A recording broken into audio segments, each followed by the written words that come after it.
Now. Thank you. Now. I was gonna. Nobody was hearing me. All right. So, anyways, this is out of practice. This is why you do it every week instead of every couple months. So, anyways, again, this is the Denver show. So, I'm going to cover my sponsors here. So, this is the Wicked Wings and Things here on Alico Road. If you like sauces, if you like hot stuff, if you can't get it hot enough, I promise you, Wicked Wings can get it hot enough. So, I regularly get sauces from there and try their chip and wing challenge. Most of the people cannot make it through the chip alone. So, but you got to do chip and 4 wings, and then you get your face up on the Hall of Fame. You get a shirt, and your meal's free. So that's what it is.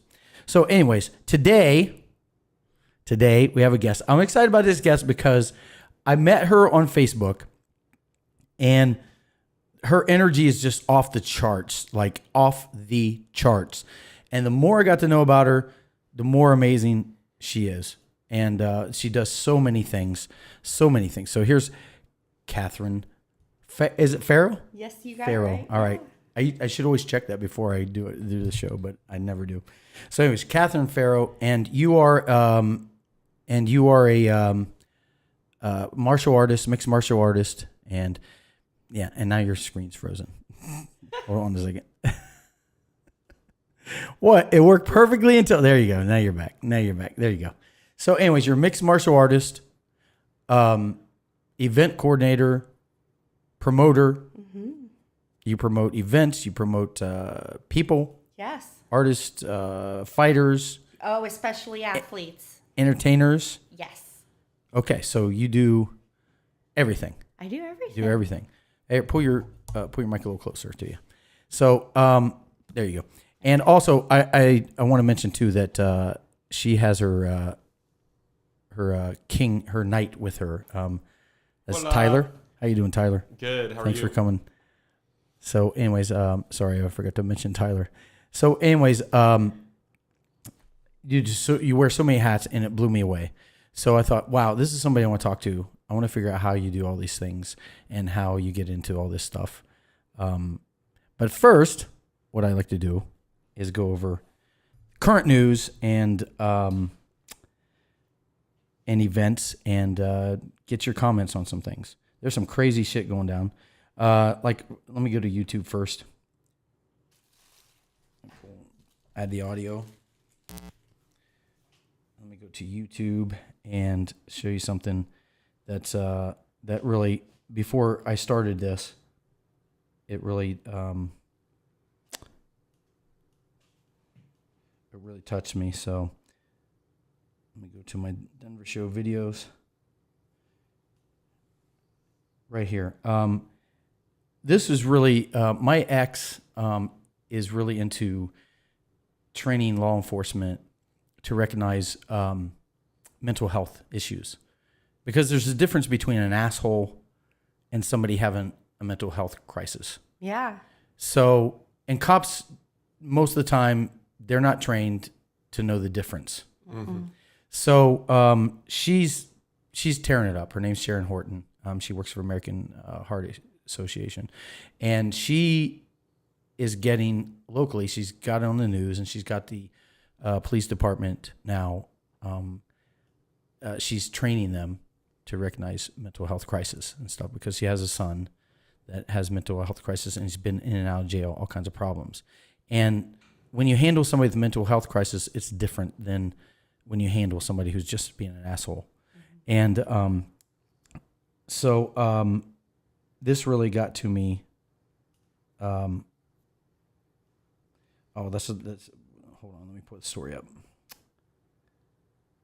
Where did I put that? What did I do with that? I think I put it on my Facebook page, the Denver show. Let's see here. Where did I save that at? News story. It was a news story. All right, hold on a second here. Mm-hmm. So, how was your drive down here? You can tell me about your drive down here while I'm looking this up. Oh yeah, no, was really nice. Tyler and I, just coming out here together, our first time together was really nice. The weather was great. You came from a long way. Yeah. You're Daytona Beach, right? Yes. Wow. Yeah, a little bit of a drive, but it was really nice. We took a lot of back roads, but very scenic. Yeah, you took back roads down here? Yeah, well, that's the way Google Maps took us. Oh, really? Mm-hmm. Oh, you probably took State Route 31, right? I believe so. Yeah, that is what Yeah, that's the one I drove last night or night before. Mm-hmm. When I came back, when I came back from your place, I was at Daytona for the event, one of the events that she put on, and at nighttime, you think that place is boring. That drive is boring in daytime. Right. Nighttime, it's all black. Mm-hmm.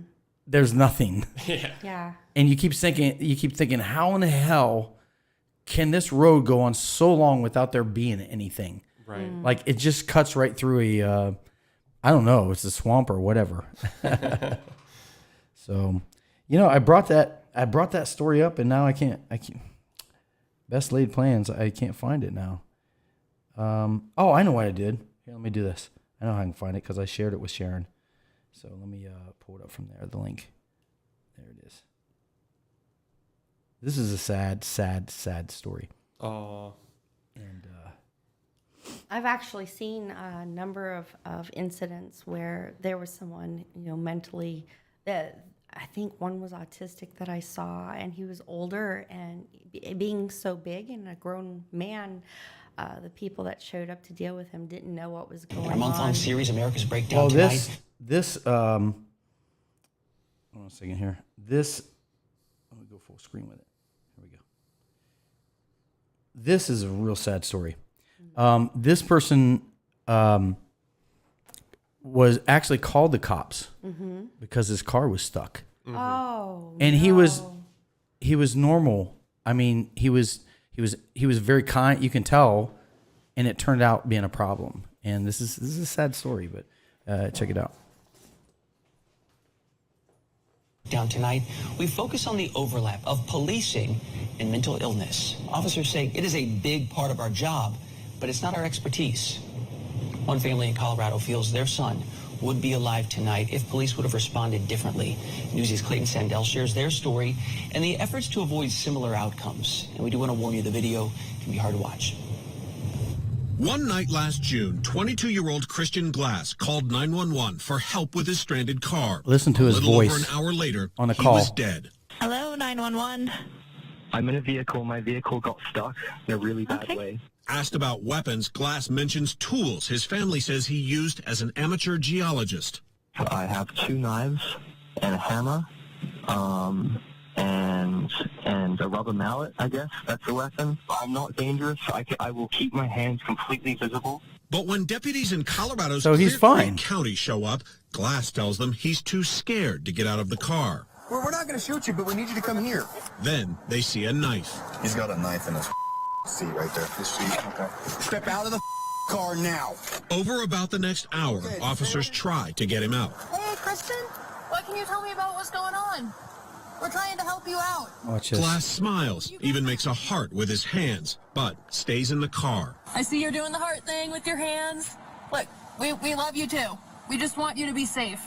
Officers seem to realize Glass... I have to pause and comment on this, otherwise, YouTube will use copyright. It's fair use if you're commenting on you it. gotta stop it. So anyways, so the dude, he's kind. He's explained all the things that could be weapons.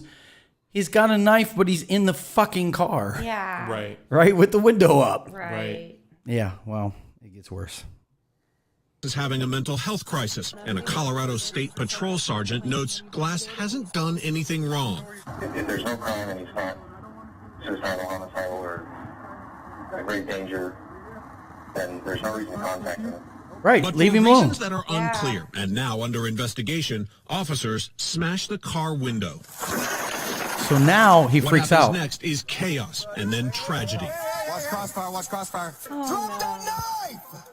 Someone tases. Are these guys fucking pussies or Officers what? shoot non-lethal beanbags and tasers.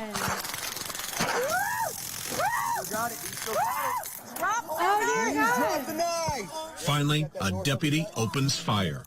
Oh my God! The next Sitting in a moments are car. too disturbing for TV. They're protected from him. What the fuck? What the fuck, man?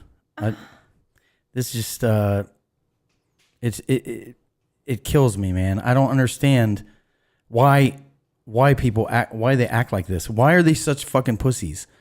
I don't get it. So hold on, let me bring you up here. Let me pull that video off. Bring you up. Here we go. So I got them both on the screen. So what?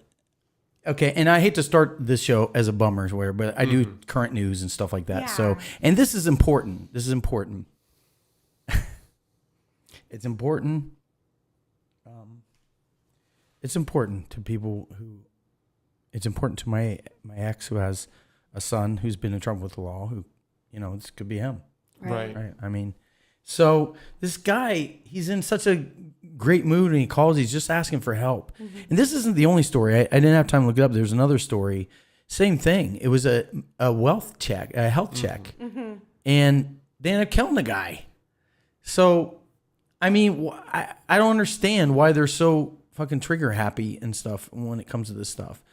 But something needs to change. So, yeah, my good friend Sharon Horton, she's making those changes and helping to train police to recognize the difference. But there's got to be a change. There's got to be a change. So, I mean, what do you think about that? Do you know people who are with mental health issues and stuff that could be?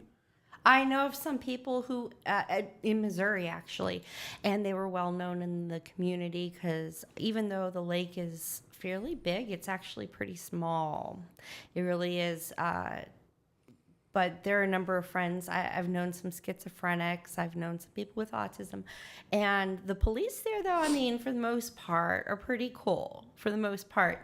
And they know who these people are because people communicate at Lake in Lake of the Ozarks. Right. I miss it there, just for that alone, that type of community. But not all communities are as fortunate, that tight knit and things like this. It just breaks my heart. Yeah, isn't that terrible? I mean, to see that is shocking. Especially when you think that he's the one that called the police there. If he hadn't called the police, he would be alive. Right. Today. And that's just messed up. And I'm critical of dirty cops, and of course, what I call bootlickers, cop worshippers, power worshippers, whatever. They think I hate cops because I dare criticize the dirty ones, the nasty ones, right? But they're out there, right? They're out there, and you can't ignore them just because. And it's the people that the first thing they say, not all cops are bad. That's the first thing they say, Right? We're not talking about the good ones right now. We're talking about this one. Yeah. Right here. Can you at least say that this one's a piece of shit and shouldn't have, So anyways, later the video goes and it shows they start to realize one of the cops says, what have we done? What have we done? Oh my God. He said that. Wow. It's like he realized it after that. Yeah. But it's like they go in this pack mode or something and I don't know what happens. I don't know what the psychology is behind it, but it happens a lot. You see like a group of cops, like you have 10 cops beating the fuck out of somebody, like killing somebody. Right. I posted that on my site sometime earlier. And again, I'm pro cop. I'm not about defending the police. And there's good cops out there.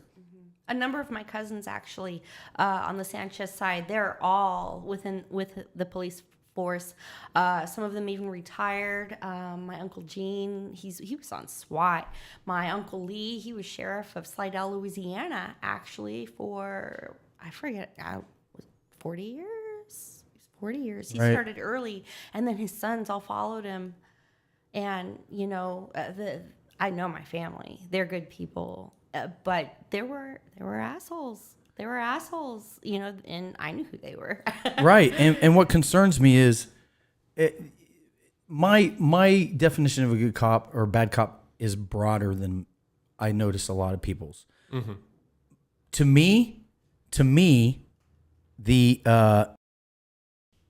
cops that don't do anything about the bad cops are also dirty cops. Yeah. They're not necessarily the ones actually taking advantage of their position, committing the crimes, but when they look the other way, when their brothers in blue do it, I put them in the same category. That's a piece of shit. That's a piece of shit cop that does that. And a cop should be turning in their fellow cops when they abuse their power and stuff like that. Yeah, at that point, they are an accomplice. And the video that you shared is definitely pretty shocking. And it makes me wonder too, what was going through the cops' heads as they were partaking in this event. And I'm definitely not justifying their actions. Watching that, I mean, I can clearly see and feel in my heart that was wrong. And I could say, I probably wouldn't have reacted that way. Although then again, I wasn't in their shoes, and I know it's definitely, it's so much easier to be on the outside looking in and make a judgment call about something, but to be in the moment, to have all of the career experience, life experience of these police officers that we just saw, unfortunately, take this young kid's life. It just makes me wonder, what have they been through that was so traumatic that would make them react this way? Again, not justifying their actions. That was clearly in the wrong. I feel very terrible for that kid, seeing his pictures, his face, the fact that he was the one who called the cops. I mean, it wasn't like the police had been called on him. So there was no reason to think that, or at least in my mind, there's no reason to think that he's a danger. Right. Besides the fact that he has a knife. I don't recall if he had mentioned that when he called them originally. He did. When he originally called, they asked, do you have any weapons? He said he had 2 knives because he did geology. Right. And he used that, and he said, I have a hammer, which I guess that could be a weapon, he said. Right. So he said, don't worry, I'm not going to touch them. I'm going to keep my hands on the wheel. So he even understood how to be with these cops. But for some reason, I don't know what happens to these cops. What happens that they turn into these scared, like trigger happy, like they're scared of everything. Like, I don't know. Like you mentioned the life experiences and stuff, and you say you're not in your shoes, and I understand that too. But it's almost like it's hard to, some things you don't have to be in their shoes. Mm-hmm. Like when Matt Walsh goes around asking what is a woman, and someone said, well, I'm not a cat. You're not a woman, so you don't have a right to judge what a woman is. Right. But he said, well, are you a cat? Mm-hmm. And they said, no. I said, well, do you know what a cat is? And then they said, I'm done with this conversation. But that's the point. It's like, sometimes some things we don't really have to be in their shoes to understand. Mm-hmm. I mean, that was just wrong. It was just wrong. And I don't know. I can't even imagine getting to a point. It's almost like the cops need the psych evaluations more than anybody. Mm-hmm. When you got somebody in with a gun all the time that could harm somebody, and with all that power and authority, you really should have an evaluation. For sure, agreed. Of all, like more than anybody else, but for some reason, they don't seem to do that. Isn't training the amount of training that they get before they're turned out into the community? Isn't it only like 6 months? Yeah, that's the thing too. You question how much training they get and stuff like that. Did you scoot? Watch right there and scoot. Oh, hello. Which way you need to go? There you go. And then pull your mic to you. Yes. So anyway, yeah, exactly. But how much do they have? How much mental health training they have? Almost zero. They're not trained to recognize the difference between somebody with a mental health crisis and stuff like I saw another one where this dude was crashing in a bunch of cars, and they pulled a gunpoint and they kept ordering him out of the car. He was having a freaking heart attack. I don't remember if they shot him or whatever, but he was having a heart attack. Yeah.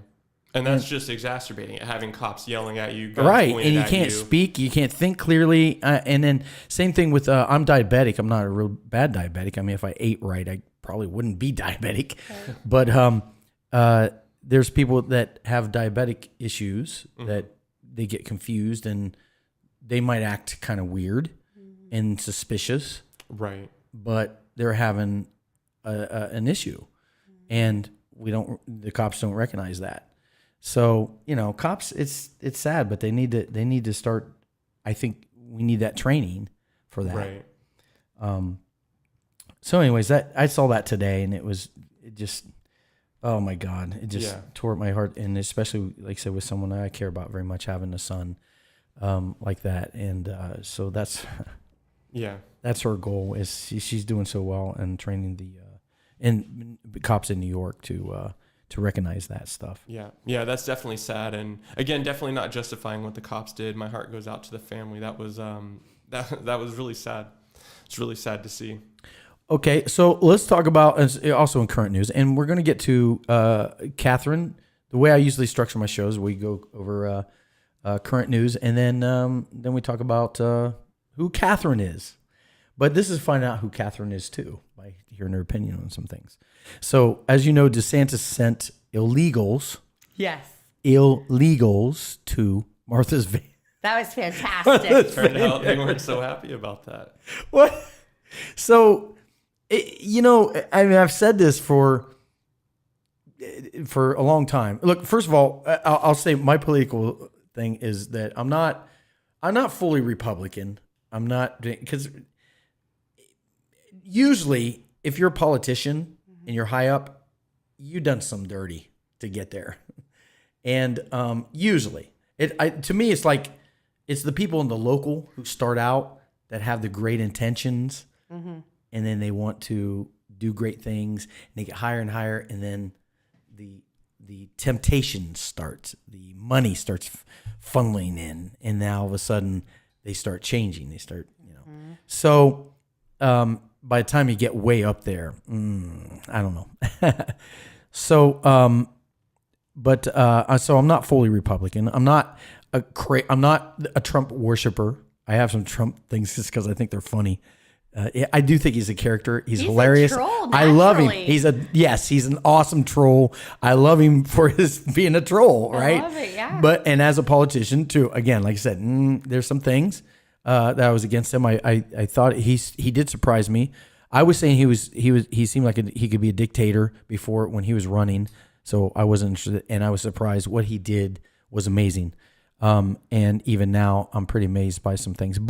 So I'm not fully Trump supporter. I'm not the hard right person. I consider myself a moderate, but leaning more towards right, because the left has just lost their shit. Yeah. I don't get it. So it's pretty much everything. It's so clear. Everything they accuse everybody else of doing, They're doing. that's what they're doing. Yeah. Yeah. I mean, how do we get in a world where you could do something and say to someone else, saying, you know what this person does, that person does this. It's like, oh, you're doing it. That's what No, kids they're the do. ones that's doing it. That's what kids do. Exactly. Good point. That's why I always said too, it seems like if you did an intelligence test between the right and left, I mean, seriously, I'm sorry, but the left would be the stupid ones. They'd have more stupid people in the way. How could you support Biden and what he does? He can't even. Remember, they were talking about Trump and his health. They were trying to make it about his health. Right. Are you kidding me? Even And then right now? nobody's questioned Biden's health. Nobody. It's pretty hypocritical. What the hell? Yeah. So that shit drives me nuts. So DeSantis sending it to Martha's Vineyard. Now, I think there was the idea that there was going to be more. I bet there's not. They asked for them, so he provided. They did. They said we're sanctuary cities. Yeah. And right outside there was a sign that said that they welcome all immigrants. So, and then that quickly changed. They sent them to the military. Now they're investigating for human trafficking. Right? Did you know that? He sent them to one of the most beautiful places in the A U.S. sanctuary city who said we want them. Are you kidding me? And then they sent them to a military base. These people. So who's human trafficking? Yeah. Right. I mean, did they give them a choice? Would you like to stay here or go to a military base? Right. Wow. So, but yet then they want to question him and charge him with a crime. It's ridiculous. It's just so ridiculous. So all my life I try to get away from politics, and I can't. It's just too fucking stupid. You just can't ignore it. You can't make this shit up. You're like, I don't think anyone can right now. Nobody can ignore it, and that's why everyone's talking about it. exactly. It's crazy shit. So, and then I talk about how do you feel about the Queen? Let's talk about that because I'm shocked at all my friends who also are big admirers of the Queen. Now, personally, maybe she was a good person. Maybe she did some great things, and that's fine. But what I look at is she's a monarchy. She has billions of dollars and billions of things of wealth. Or watch alone, I forget what the number. Watch alone. Where did she get that money? She got it from they got it from the people. How did they get in power? They conquered people, right? I mean, it wasn't an election. Nobody elected her. It's like, well, no, she did. Everybody loves the Queen. Okay, then why didn't she say, let's go up for election? If you want me to continue to rule, I'm going to turn this into a democracy, or better yet, a republic. But let's go to the democracy. Here, you can vote. If you want me to stay in power, vote me in. Or you can vote, we'll bring some other candidates on, let them run. But that's always my thing. It's like she wasn't put in power. And I can't believe my friends alone, and I don't know your position, we haven't talked about this, maybe you're one of them, I don't know. But they love the Queen. They love the Queen, and they defend her. And they actually got upset with me that I kept posting about, it's like, do you understand that she's a part of monarchy? And it's like, oh no, she only represents, she doesn't actually, they don't actually rule as a monarchy. Oh really? I didn't notice with all the expensive jewelry and expensive homes and all the military guarding them. I didn't realize that they weren't a monarchy. They were just representing people as a monarchy. Whatever they say it is. I don't know. It's insane. But what's your view on the Queen? Oh, I do have a decent amount to say about that. I believe that a lot of what we have today is a whole bunch of constructs. Like Stockholm syndrome. I think we're all dealing with Stockholm Thank you. syndrome. I used the same word.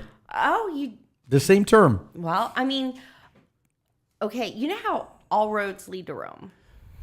All roads lead to Rome. Okay, explain what that means. Okay. Basically, all of the money. Sorry, I was going to interrupt and say that you were frozen again, but you're back. Oh, she's back. Oh, all okay, right. sweet. So yes, all roads do literally lead to Rome. Okay, so we have the Vatican, then we've got the Queen, then we have all these other countries with their dictators. Oh, okay. Okay. I understand. And the money goes to Rome, okay, and the Vatican, and spreads out from there. Now, how do you know that? I mean, I've heard this conspiracy. Oh no! But how do we know this? Well, okay, there's records. There's bank records. That is a lot to unload actually in this little podcast. But as far as the Queen is concerned, I mean, her family, is born into the positions that they are now. Right. And there's a lot of responsibility there. You can't just create a vacuum and leave and we're doing things new today. I don't want to be queen anymore. However, there are a lot of rumors that you hear, from some of these people who have gotten very wealthy and gotten very relaxed with, I guess, their lifestyles. And I think, some of them lose touch with the rest of the world because they don't live like the rest of us. And Exactly. Yeah, they really don't. And I think there's a lot of problems with that. Her passing, if anyone passes, it's a very sad thing. I feel bad for the family. I don't know what's in their hearts and whatever, but there is a lot going on right now with her family members, with the new, Charles is now king. And then, there are the princes and there's rumors that he was on Epstein Island. Yes. This is what I'm talking about, that lifestyle. Which, yeah, and that's another thing. I mean, Epstein's Island, you talk about that, we don't know who, we know she was guilty of trafficking, what's her name? How do you say her name? Ghislaine. Ghislaine Maxwell. Yeah. So she was guilty of trafficking to who? How can you be guilty of trafficking unless you can prove who they trafficked them to? And they won't reveal that, and that's ridiculous. Yeah. They're flight logs. To me, that's absolutely ridiculous. Well, I know, but they like, I want names. I do, really. I want freaking names. And they need to prosecute. They already do. They have the names. They're just seeing what deals they can cut. That's what they do with every attorney. You just work out the best deal and hope you get the right judge. Well, yeah, they always get the right judge. Oh, they always do, yes. I mean, obviously they got the right judge because, right? So, Yeah. So we were talking about the queen and the authority and the places that they go, or how they get above, like they get out of touch. You get out of touch with. That's why, and that's an argument for term limits, right? There should be. Right. So you don't get settled into that lifestyle, and so that you know that you're going back to whatever you created, right? So that's a good analogy right there for an argument for term limits. So anyway, so we're talking about that. Let's see. I'm just going through the Denver show page. Oh, you're not going to believe this story. Dolphin acting strange. You're not going to believe this story. All right. Check this out. Well, I don't want to surprise. I want to surprise you. I don't want to give it away. Strange. So let me start it here. Check this out. After I get rid of the. Here we go. Diver searches for missing man, then suddenly sights a wild dolphin acting strange. Why is it not playing? The dolphin had brought him close to the ocean floor where the gloomy water and darkness made it almost impossible to see. Looks like there's lag. Yeah, there's a lot of lag. All right. Well, whatever. This is why I need a sponsor so I can get the equipment I need to, like, what I need is new iPhones and iPads. So not doing so. Okay, so this is a story. This is a story where a wave of fear gushed over him as he realized how far he dived. His heart was pumping. Realized how far he dived. His heart was pumping fast. Then the dolphin made a sudden burst of clicks and shrieked. Frantically, he pointed a light toward her and his jaw dropped. As a first responder of the Navy SEAL diver, Dennis Rusk is used to dropping everything at the touch of a button and diving straight toward a familiar sense of risk. But something was strange about this rescue mission. It was late in the evening and Dennis got the call to prepare for a rescue operation along the coast of California. He was welcomed by his team of rescue divers. Soon after he reached the scene, they already had everything loaded onto the boat.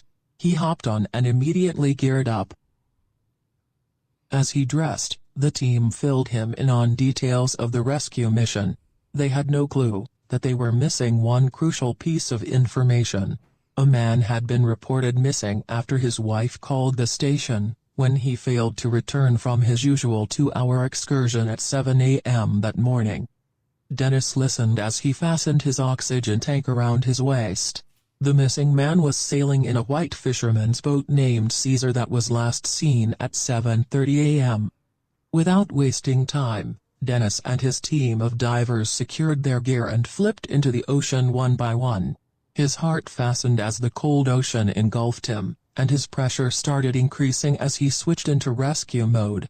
He prepared himself for the unpredictable scenes ahead. But he was not prepared for what he was going to experience soon. It was about 30 minutes before. Okay, so we're going to take that break to keep it fair use. Right. So anyways, you not believe what this dolphin did. It's like, I don't know. You tend to think animals are animals, but when you see stuff like what comes up here, it makes you question everything. Dennis realized there was. So let's see if I can get it finish playing. Come on now. All right. So what happened was that I think when I minimized it, it started playing. So what happened was, all right, I'm gonna go back here. To make a long story short, this dolphin. Or Dennis Yeah. Stop now. So what happened was this dolphin kept swimming around him and swimming away and swimming around and swimming away.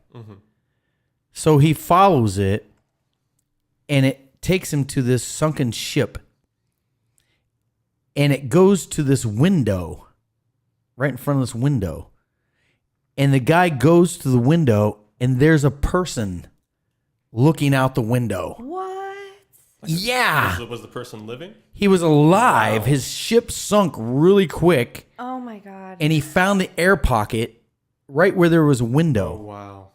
So later in this, if I can get a play, they actually interviewed the guy, and he talked about when he found this pocket and everything, how this dolphin kept coming to the window and looking. And he was looking at him, and then he swam away, and he kept coming back though.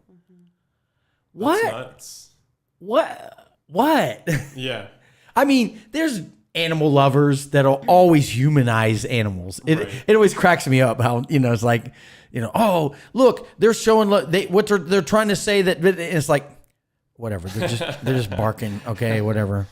But this story is just unbelievable. Yeah. That this dolphin literally led them. Oh, this wild dolphin literally led them to swim towards her. But just as he did, she turned. Now, Dennis was sure that she wanted him to follow her. There it is. With torchlight in his hand, Dennis swam behind her as she led the way down into the dark depths of the mysterious and scary ocean. As he swam, he wondered if he should call for backup, but he was too intrigued. It was as though the dolphin had enticed him especially. She wanted to show him something. But Dennis had no clue what kind of situation she was bringing him into. Out of the murky and dark water, read the letters Caesar. It was the missing fisherman's boat. Astonished, he froze as the seriousness of the situation hit him. Reacting to his stillness, the dolphin swam up to Dennis, as if she was telling him to hurry up. Dennis stares wide-eyed at the dolphin, regathers his senses, and swims into action. What he'd find next would send his head spinning. The dolphin led him to the window of the shipwreck. Dennis followed and pressed his face up against the window in an attempt to see what was inside. To his surprise, he found a man looking directly back at him. His eyes tearing, his face covered in relief. Was he the man he was looking for? But how did he survive? Incredibly, an air pocket had formed in the one-room boat. John Welch was taking his boat out for his usual 2-hour leisurely spin around the coast when winds caused him to crash into a rugged submerged rock. The impact was so sudden that the boat sunk so quickly, leaving behind a large air pocket, big enough for him to survive comfortably and shout for help. I thought my time was numbered. All I could do was shout for help. That's when I saw the dolphin. It swam up to the window here and just stared at me for a couple of seconds before it swam off again, he recalled. I owe my life to that dolphin, he tearfully exclaimed. Dennis called down the rest of his team and continued to return John Welch safely to his wife and kids. Dennis stated that the wild dolphin had indeed saved this man's life by somehow knowing how to communicate with him. How crazy is that? That is nuts. I heard dolphins are even smarter than dogs, and dogs are like small children. Researches for missing man. Then suddenly I get it. With the new Facebook, figure out how to stop this video. Then suddenly sights a There's wild no stop. There's no get out of it. Okay, there we go. All right. So it's we were saying dolphins are smarter. Yeah, dolphins, aren't they like one of the smartest animals? They're supposed to be. They're mammals. Yeah. Like we are. But they just live in the ocean. Yeah. I guess you got to be pretty smart to learn how to live in the ocean, right? To be able to breathe air and live in water. Yeah. But I'm pretty sure they're smarter than even dogs, and we know how smart dogs are. Mm-hmm. So, where does that story come from? Does that come from one source, or? That's from Good Point. Good Point, because a lot of the shit, it could be animal lovers making stuff up, right? Right. Yeah. So that's something you always got to check.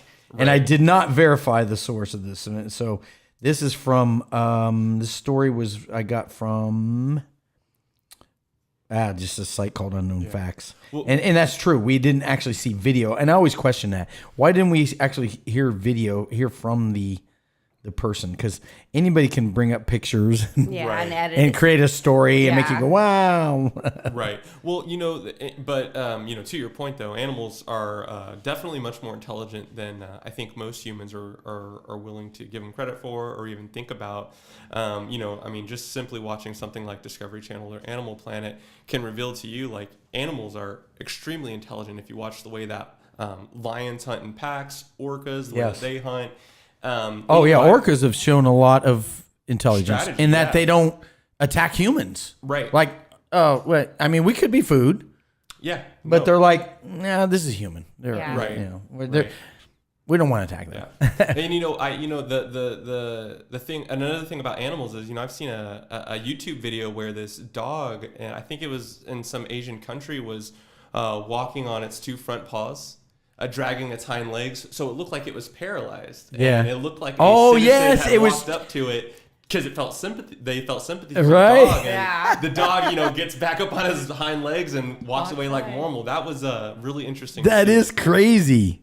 That's crazy the that you do level that. of, I mean, if we're to apply human ideas and emotions to animals in that instance, that's a high level of manipulation. It is. That or worms.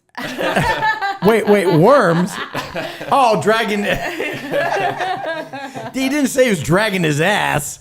He said he was dragging his legs. Yeah, his legs. Wow. Like he appeared to be paralyzed Yes. from the waist down. And that I always say, like, hey, Scoob, you can't be dragging your ass across a man's carpet like that. Feels good. So, anyways, yeah, it's crazy what some of the animals do, and even parrots have shown some really well. What about? I don't know if you've seen those. I don't have any videos of those, but the parrots have done the obstacle courses. Like they set up these obstacles in order for them to get something they want. They have to solve these puzzles. Yes, to get. And they do it. Yeah. Birds are very smart. Yeah. Yeah. And on birds, there was a video I had seen. I can't remember if this was in Europe or in the United States, but this person owned a crow and had trained the crow to fly alongside their vehicle as they were driving. Yeah. Which I thought was how do you teach a bird to do something like that? I saw a video just recently where a crow was bringing jewelry to a person, and they opened this box and there was all this jewelry that the crow I need to get me a crow, man. It just kept bringing it back to him. Like, thanks. Go get me some cash. Right, exactly. Actually, wait, there's a story. Here, let me see if I can find this. Before I reveal it, I'm going to look for it here.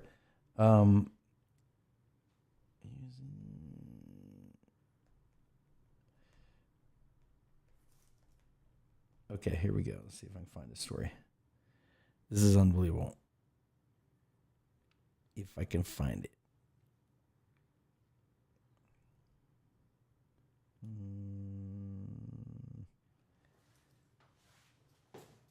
Let's see. Hold on, I'm gonna find this. By the way, before we do that, you can call in and make your comments and ask your questions. 855-854-TALK, 855-854-TALK. I always forget to mention that. So it's right there. You can call in, you can hear the show while you're listening, while you're on hold, and then you can ask your question or make your comments. Let's see. Let's see if I can find this story. So this city, here we go. It's a theme park. There's a theme park. I sound like a Daffy Duck. Theme park. That's the Long Island iced teas. By the way, that's the drink of the day for me here. I'm drinking Long Island iced teas. I always drink Long Island, so I love them. What are you drinking, Catherine? I have a Serrano on ice. Di Serrano on rocks. And then you got... Yes, I have the famous Denver Long Island iced tea, and let me tell you, that thing is great. It is. Great. Yeah, I've had a lot of them. So, and usually I'm starting to get pretty consistent about it. But yeah, it takes some work to get consistent because you got 5 liquors in Long Island. Yeah. And it's like if you think about it, you misbalance one liquor, especially the tequila. Right.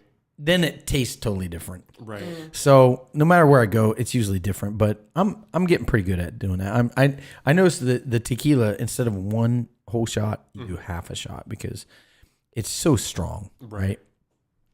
So let me check this story out. Look at this. Theme park is using birds to clean up litter. It's crazy how intelligent birds are. Yes. Check this out. A popular French theme park started using crows to pick up visitors' litter using intelligent birds' eco-friendly effort to maintain clean grounds. This is going to be fun. What is that? Go ahead. You're smarter than me, I bet you, Catherine. What is that? Pew-dew-foo? Or Oh, I'm sorry. the first word. Yeah, the very top. first. Oh, I have no idea. Wow. How would you say that, Tyler? Foul? Is that right? Maybe. I don't know. A historic theme park. Foie? Make sure you move your mic closer to No. you. A historic theme park in France's western Vendée region trained 6 rooks to clean up cigarette butts and trash visitors left behind. They began working all together Monday, the New York Post reported. The birds have an incentive too. They get a treat after depositing the trash. That is so cool. yeah. That's really so how intelligent cool on the is park's that? How cool is that? That when they bring this litter and they drop it in, and then a treat, they get a treat. Right. That is Yeah. really Rather than a cool. paycheck. Yeah. That's pretty, right. pretty Is smart. that cool? That's smart. So absolutely. So, anyways, back to the themes of animals. They're pretty awesome, and those are pretty cool. So now I'm going to bring up this topic. This, Catherine, you being an MMA artist, okay, mixed martial arts artist, okay. What I want to bring up is, I love how Facebook, when you minimize it, it refreshes. It doesn't stay where you left it. Yeah, it doesn't stay where you left it. Yeah, it is frustrating. Oh God, there's so many frustrating. By the way, if you've, I got a rant to make. I got to bitch about this because this is ridiculous. I'm so sick of this. So I'm going to take a second to rant about this. If you run a Facebook page, maybe you realize the changes that they've made. Okay, I sing for a living. Okay, so events are important. If people go to my Facebook page, probably the number one thing they want is where are you singing next? The events, right? So across the tabs is profile, events, blah, blah, blah, pictures, blah, blah, blah, right? They've changed it so that the events is gone. It's buried under about. What? So you have to click about, and then you get my information. And you got to scroll all my information, then you see the events. Right. Now, I was fortunate enough to figure out how to switch back to the old way, and I have, but they keep telling me that I'm going to be forced into the original. My other page or other band's page I look at, you can't find the events. You have to click about and scroll down to see their events when it used to be your tab right there, events. It's fucking insane. Now, here's something even more insane, okay? Ready for this? Okay, I run 2 Facebook pages. Denver Show, of course. Well, actually, several of them, but Denver Show and my coaching page is Denver Lee Harris, okay? Mm-hmm. So, when I go to, I'm admin of the Denver Show. Mm-hmm. I used to be just go to the Denver Show and make a post. Mm-hmm. I can't do that. I have to click on the top 3 little dots, and this menu pops on the bottom and shows Denver Lee Harris and the Denver Show. I have to switch over to the Denver Show. Then I can post. Now, every time I post something, I want to share it on my personal profile. I can't do that until I click on the top, click down here to Denver Harris, my personal profile, to switch back.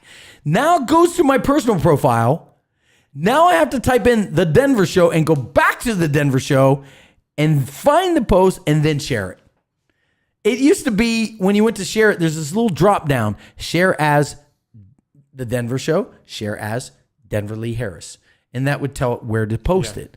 Not anymore. Yeah. Now I have to actually it's like literally logging into Denver, my personal profile, the Denver Show, and Denver Lee Harris all separately. Mm-hmm. I have to log out of one, log into another, log out of another to interact with it. It's insane. I'm fucking over it already. It's ridiculous. Yeah. So convenience is key, man. What's that? Convenience is key. Right, exactly. I mean, I don't know what they're thinking. I don't know. I started years ago this page, YouTube thing. I wish I would have finished it. It's called "Do They Use Their Own Products?" and it's like insane fucking shit like that. Like my kid one time, I bought them with this little dragon. They loved this little dragon. They'd sit on and just scoot on. It has 4 wheels. Yeah. But the center of the gravity was too forward.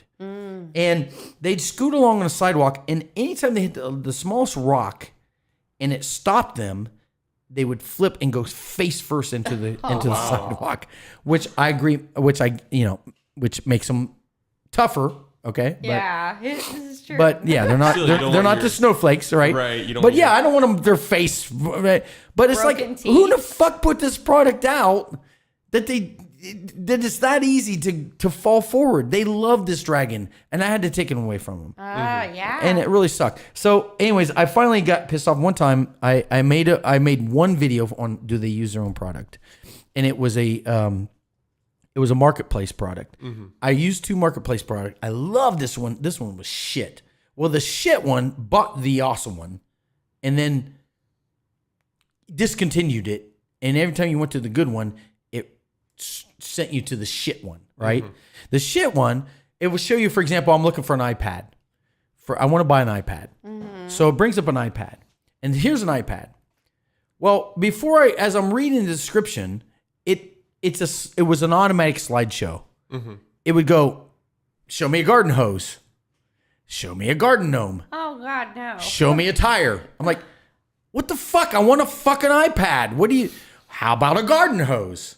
How about it? I'm like, are you kidding? And this is literally how the video I did. I actually did it and showed it and all that. Well, I did send it to them. I posted it and I tagged them and sent it to them. And they changed everything I said. It was ridiculous. But anyways, yeah, sometimes it's like, I wish I had time to do this shit because I really want to do that to the user and product. Same thing with Facebook. The new Facebook is fucking shit. Yeah. And anybody who runs pages, it's ridiculous. It's insane. And anyways, so much for my rant.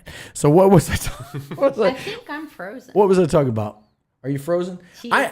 That damn thing, I don't know why it keeps freezing you. Okay, you're not frozen there.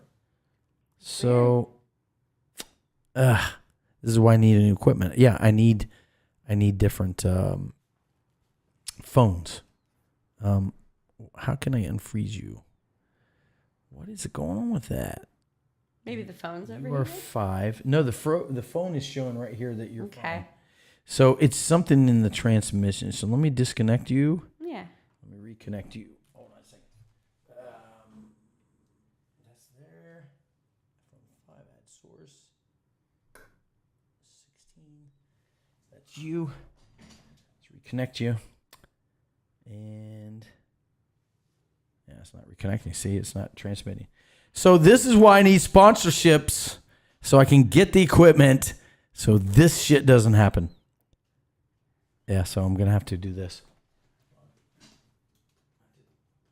Stop that and restart it. Yeah, I figured as much. Oh, nice. It's downloading an update. Oh my How God. convenient. Like, yeah, I can't open it up because it went to the App Store and said, "Oh, there's a new one." Right. And it's downloading it right now. It wasn't doing it for very long, at least. It's insane. All right, now just download it. Now it's going to show me what's new when I open it up. Oh my goodness. This is what we changed. Yeah, it did. Are you fucking kidding me? I don't really give a shit. Don't show me this shit right in the middle of the show. You think they would do it like at night while you're sleeping, but Right. Oh, well. Nah. You just got to plug forward and get on, right? Because you do, where is it? Hold on a second. Now it's not giving me this share. It's grayed out, this share device. Camera. Hold on a second.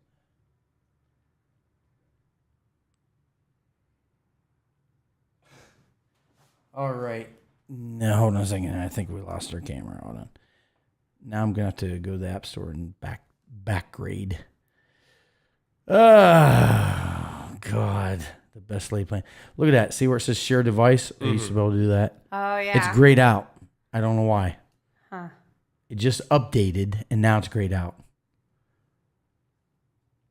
Wow, that's insane. Oh, now it's back. Share this Okay. camera. Here we go. All right, let's try it again.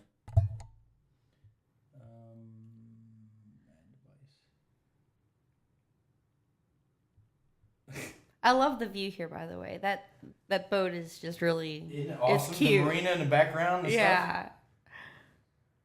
I don't even live here, but I'm excited for that island to get finished up. Because seriously, as soon as I saw it, I was like, man, they should put a restaurant there. That would be awesome. Well, they are, yeah, absolutely. All right, here we go. Maybe on the plus side, maybe your camera will stop freezing, right? Yes, that would be lovely. All right, let's do this again. All right, let me set this all up again. I want you first, me second, and Tyler third. Here we go. So, right in the middle of the show, we updated. It's called Switcher Studio, and it just downloaded the update. So maybe it will stop freezing you. All right, where are we? What are we doing here? Oh, don't forget you martial arts. Martial art. Okay. Oh, yeah. Yes, because I got to ask you about this. Yeah. So I'm going to do the Denver show, and I did a story on the Denver show where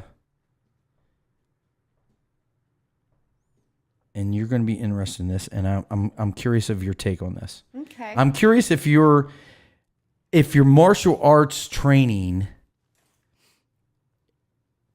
makes you deny some realities. I know a lot of people that is definitely the case. I think you're going to get it right, but I don't know. We'll see. Here we go. Yeah, let me see. There are a lot of people in this world that tend to deny reality. Right. Or maybe I'm denying reality and they got it right. Who knows? Well, that's true too. I bring that up all the time too, right? I do. I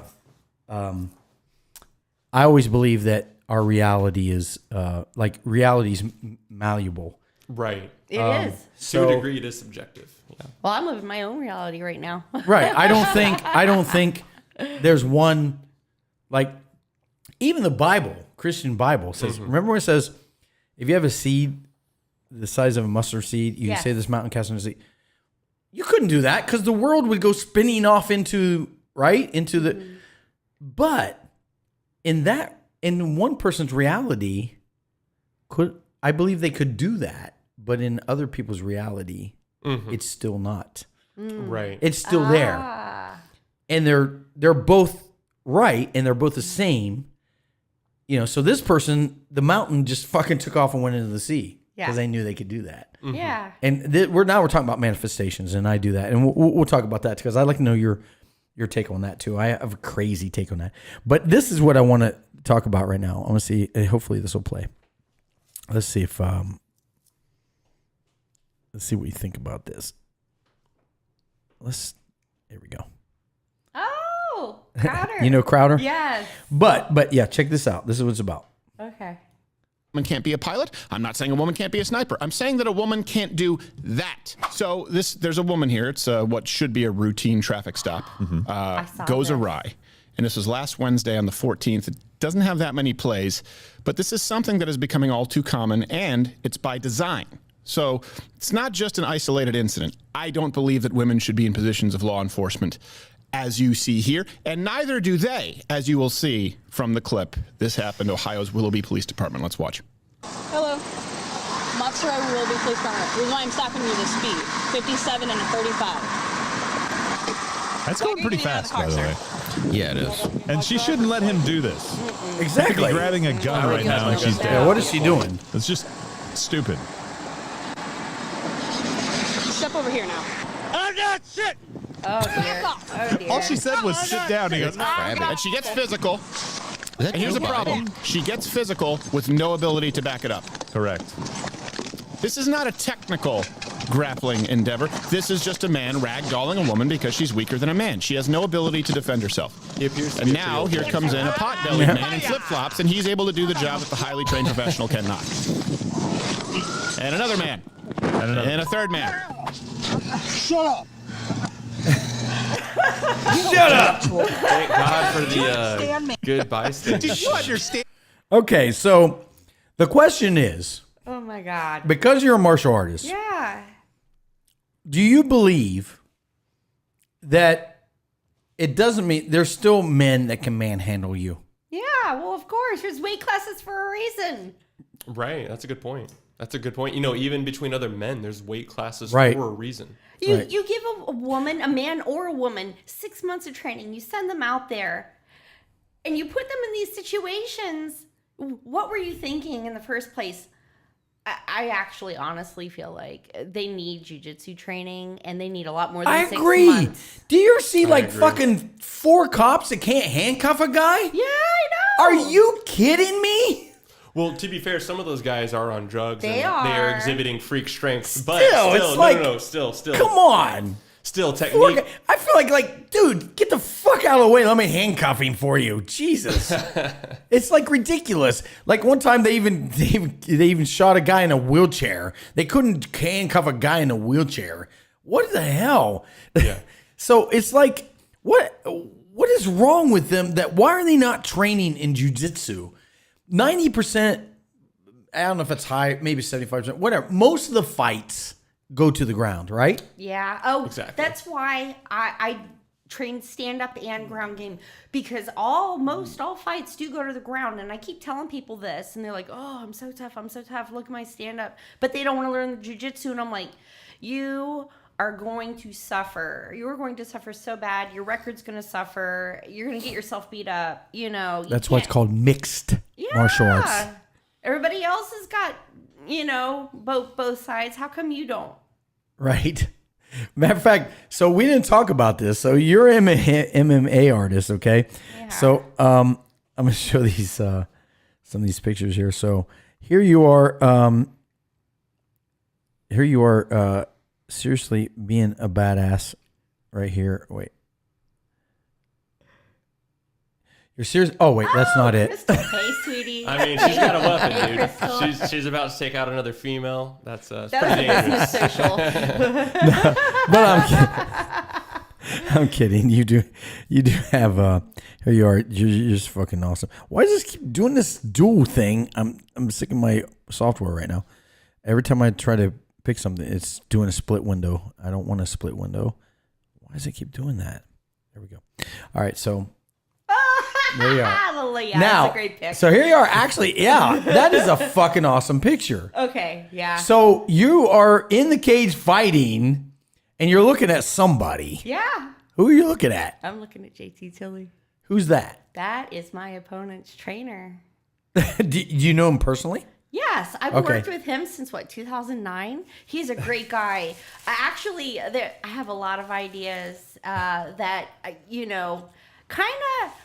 they kind of came from him. I mean, they were already there, but he just made things so real. Just knowing him, watching him work, he's a very classy guy.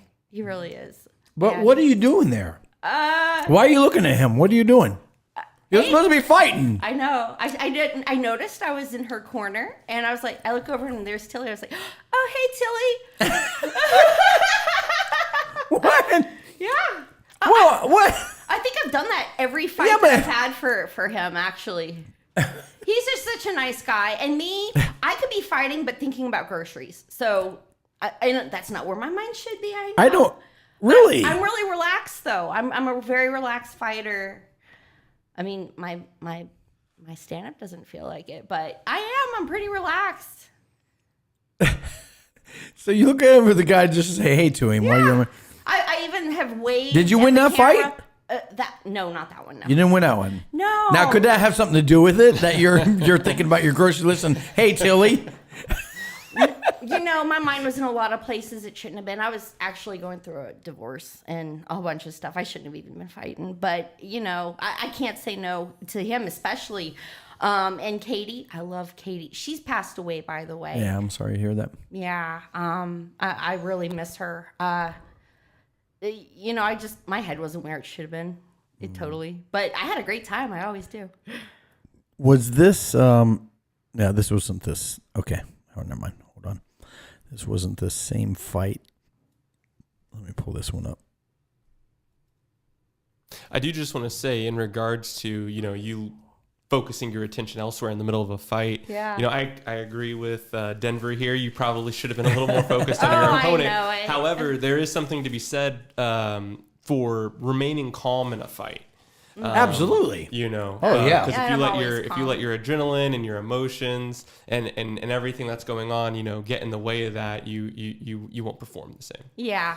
And right there, that was a fight I was unprepared for. She wasn't even the opponent I was supposed to fight. Yeah, but you gave her a fucking right cross there. Oh yeah, she came at me like a freight train. That was a rowdy fight. I did submit her though, rear naked choke, but I'll tell you what, that was wild. That was when I was in AMI, just getting started. She was it's just funny to hear you, just see you right there, and doing this stuff, and then to hear you. You're so sweet. Thank you. You're so nice, and then you're on the ring beating up people. Well. It's funny how it happened. I never used to watch UFC, stuff like that. I thought it was kind of garish. It wasn't me. I'm a girly girl. Although you are a girly girl. I like sports and stuff, but UFC, stuff like that, I just wasn't into. But my second husband, he passed away too. He actually wanted to do that kind of stuff. And he wanted to do MMA? Yeah. Thing is, he had health issues, and I thought maybe by me doing MMA, it would help him to get into it and help him with his health. It never happened. He ended up passing away, and it just broke my heart. How old was he? 30. Was he 30 or 30? What happened? Okay. Oh, this is a whole other bag of worms, whole other podcast. Opioids, stuff like that. Oh. He had an injury from work. And the Dr. Katz, you can look him up. Oh, he's got all kinds of suits against him. He was just doling out drugs like crazy. And when they put you on these pain pills, they don't have an exit plan. None of the doctors have an exit plan. Right. They want you for life. You're on them for life. Yeah. Same with blood pressure. Yeah. I'm in blood pressure medication. Well, he was on both. Wow. And also, the doctor had been giving him sleeping pills, Ambien. So the combination... wicked stuff. Yeah, but the combination of everything that they had him on, he expired in his sleep. And you trust doctors. You're supposed to, but I knew that he needed to get off. He needed an exit plan. Look, it's the same way with doctors. It's the same way as with cops. Mm-hmm. You judge by the content of character. You can't assume just because somebody's a doctor, right, that they're doing the right thing, right, that they give a shit about you.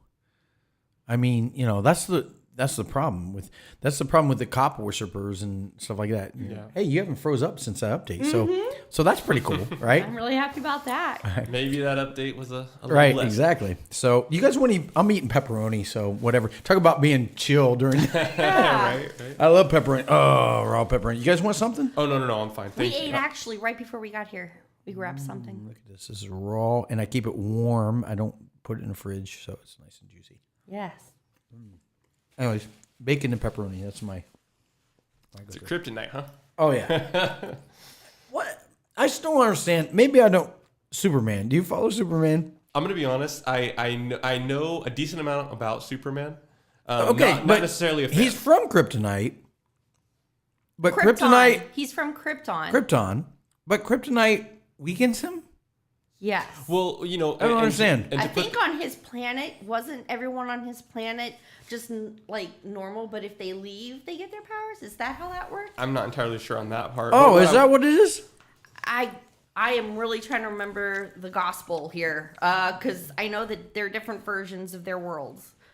But I'm pretty sure in one of them, the kryptonite doesn't affect them the way it does when they're out of their system or whatever. And they come to Earth, and their abilities are not the same as ours. And then I don't know.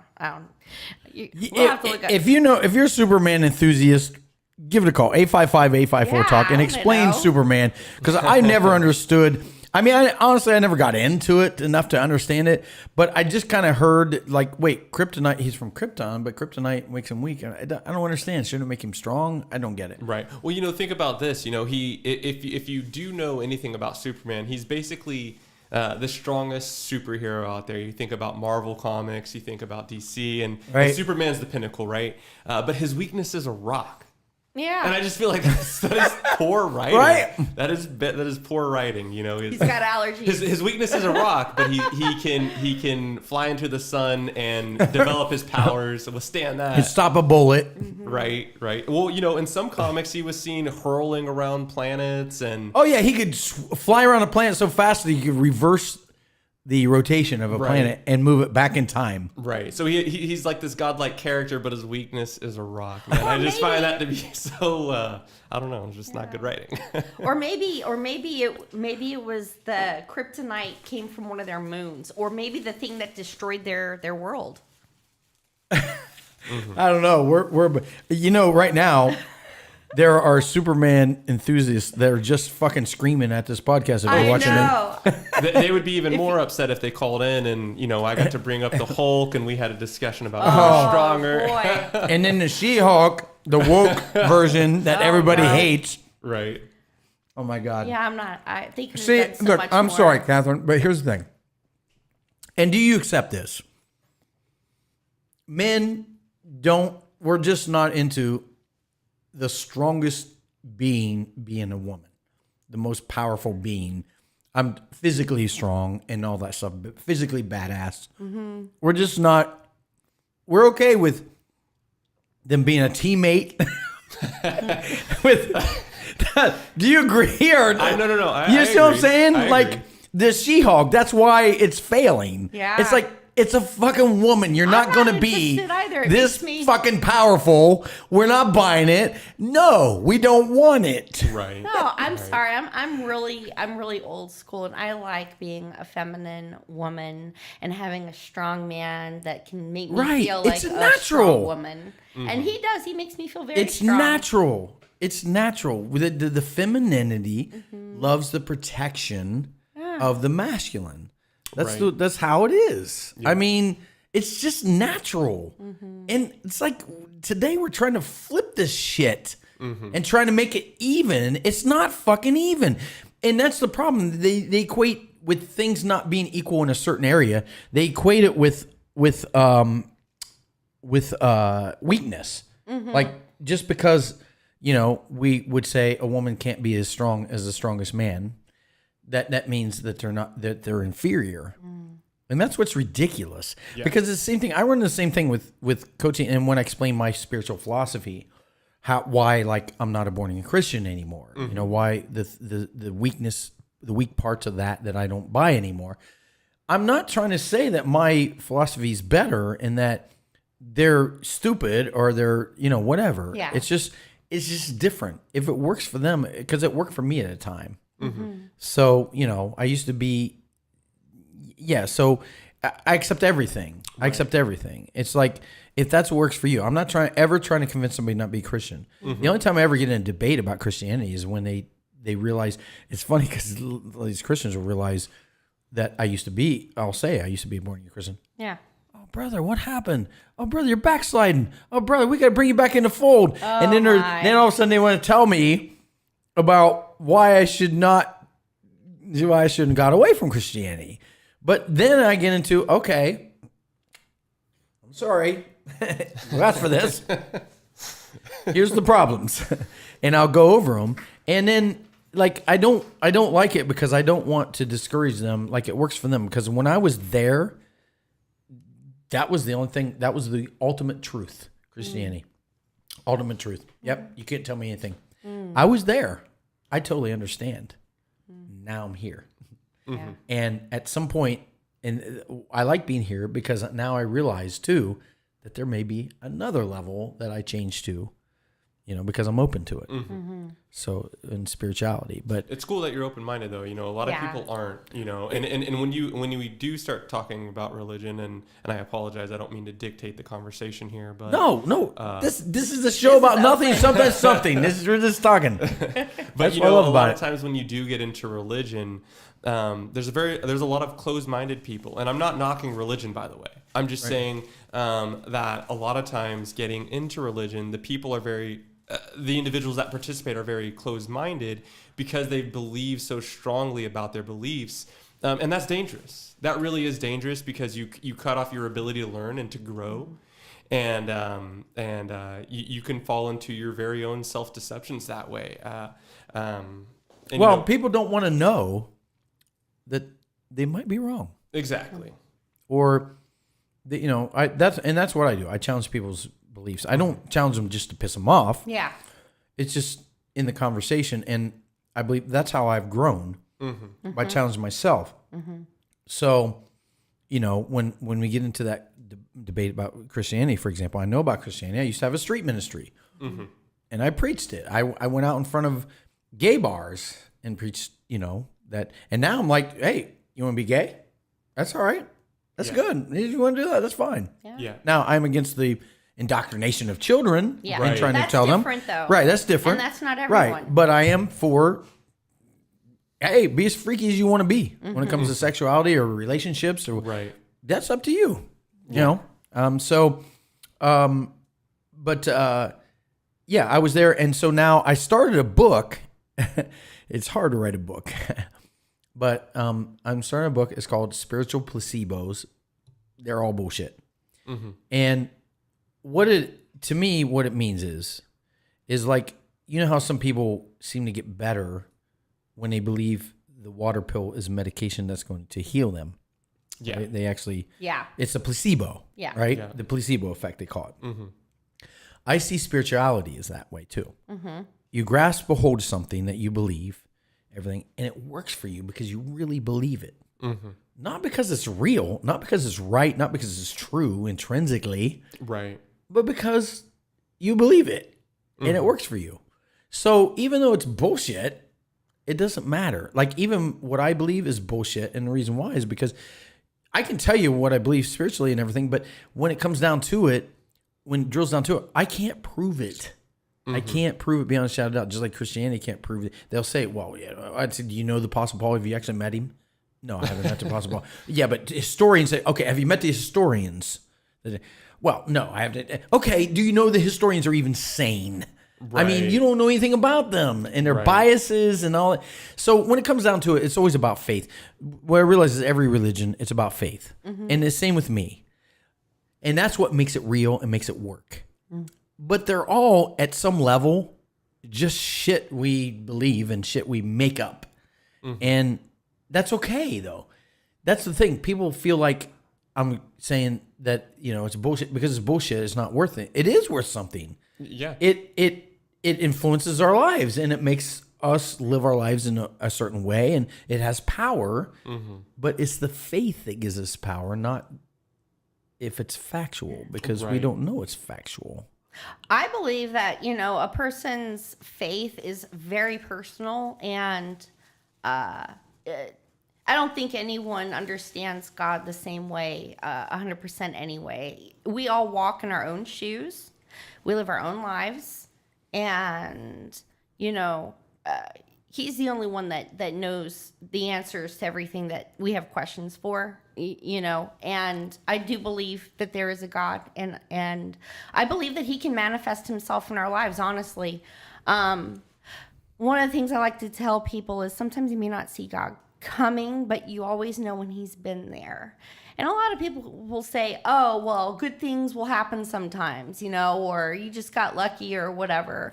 But I'm sorry, when you have a relationship with God as you know him, you may find that there's something tangible there. At least I believe that. There are a lot of things that I've been kept from, a lot of wonderful things that have come from horrible things. And, but there's also the delights of my heart. He's given me everything I've wanted and then some. And he speaks to me. He speaks to me deeply.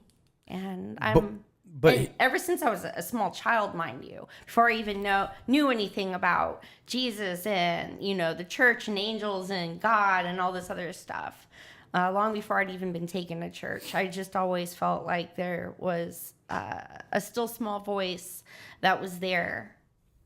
I agree with all that. Here's a question. And again, not trying to convince you or anything. Yeah. But if we can divine God, is he God? Don't we ungod God? Exactly. The second we say, this is what he is and this is what he isn't. I have no idea what he is, but he's definitely because you love. would have to you would have to have a very good understanding of what God is to make such a claim. Exactly. Yeah. Well, if you understand God, then he's not God anymore. Yeah. Right. Or you're on the same level as God. And Exactly. To be fair, though. Or you are God. Right. Right. And to be fair, though, Christianity actually does teach that, right? When they talk about Jesus, dying for the sins of man, and thus the Holy Spirit can live in men, the New Testament talks about, after that point, Jesus is seated to the right of the Father, and that the body of Christ is the church, hence, the Christians, and they also sit to the right of the Father. So to a degree, they kind of do make that claim in the Bible. And I know 99% of Christians are going to disagree with me in saying that, but I mean, that is scriptural. You can go and read that in scripture. So to a degree, I wouldn't go as far as to say that God makes you God. But again, the Pharisees in the New Testament, they called out Jesus and they said, "Hey, you're making yourself out to be God." And he goes, "Doesn't the scripture say that you are gods?" That was his response. So it's interesting, and the thing about the Bible, it's a very mysterious book, and really when you think about it, they were I know a lot of the scriptures were individual letters to churches and other individuals. And so like when I have these kind of conversations with my family, particularly my brother, I'll oftentimes tell him, I do think that the Bible has a lot of good advice, and I think that the Bible can serve you well. However, I think it can. I think you can go wrong when you don't realize that some of that stuff wasn't meant for you. It was meant for someone else at a certain time. You know what I mean? And you're trying to take that writing from thousands of years ago and apply it to your own life. And I don't think it always makes that jump. And I frequently tell people, particularly my family and my brother, seek God out yourself. Don't look for him in a book. Mm-hmm. Don't look for him in other people. Like, search him yourself. Search him with your heart. If there really is an all-knowing, all-powerful God out there, and you can communicate with him, he will hear you, and he will entertain a relationship with you that way. I don't think that he's going to talk to you through. That's just my personal opinion. I don't think that he's going to talk to you through a book, although he can. And I'm not saying that I have it all figured out, but But you said something key. And that key is, I'm sorry, it's hard to produce the show, run the show, and at the same time. All right, that key is that you said, I'm not saying God makes us equal, right? But have you considered that it's not whether we're equal or not, but we are a piece of God. We are that makes up God. Just like, imagine two cells in my body arguing, saying, "Wow, we're not." No, I believe we're a big part of this bigger body that creates whatever. It's like, that's ridiculous. There's you, there's me, and then there's this thing. We're not a part of it. That's blasphemy. Right. But yet the two cells that are arguing, they actually create me. Mm-hmm. Right. So that's how I look at God. And since we're on this topic of Christianity, one of the reasons why I got away from Christianity is I start with right at the very beginning. Mm-hmm. At the very beginning, there was Lucifer. Okay. Lucifer's created more beautiful. Okay. Right now I already have a problem that God creates Lucifer and judged him as more beautiful than the other angels. Think about that. Okay. So now there's a level of, that doesn't sound like God to me. Like, you're more beautiful than these ones. Mm-hmm. Then Lucifer rebelled, and that's where I stop people. When I get Christians, when I start on this conversation, I stop right there. Okay, where did the rebellion come from? Well, he thought he was beautiful, but how do you think that? God created him, and everything that's in him is from God, and God cannot create evil or something work against him. So how did pride work against God when God couldn't create, when God created him and everything in existence inside him is from God. And that doesn't make sense to me, because in order for a being, like a created being, to be able to war against God, even if it doesn't supposedly win at the end, however, most people go to hell. It says, Correct. most people go to hell. I don't know how God keeps score, but that doesn't sound like God won. But, right? I mean, what the hell? How are you measuring success? It reminds me of, you ever see the Monty Python Holy Grail? Yeah. Yes. Yeah. Remember the knight that got his arms and legs cut off and he's still fighting? Yes. He's like, he doesn't know you fucking lost, dude. And he's still talking shit. Yeah. That's the way it is, like, to me with God, the story of God and Satan. Mm-hmm. It's like Satan wins most of the souls and you're still talking shit? Oh, I won. Yeah. No, I don't think you did. But anyways, so there's just so many things. Like, so what I adopted when I became spiritual is that I believe, and we have a caller right now, so we'll get right to you, caller. So we have what I believe is that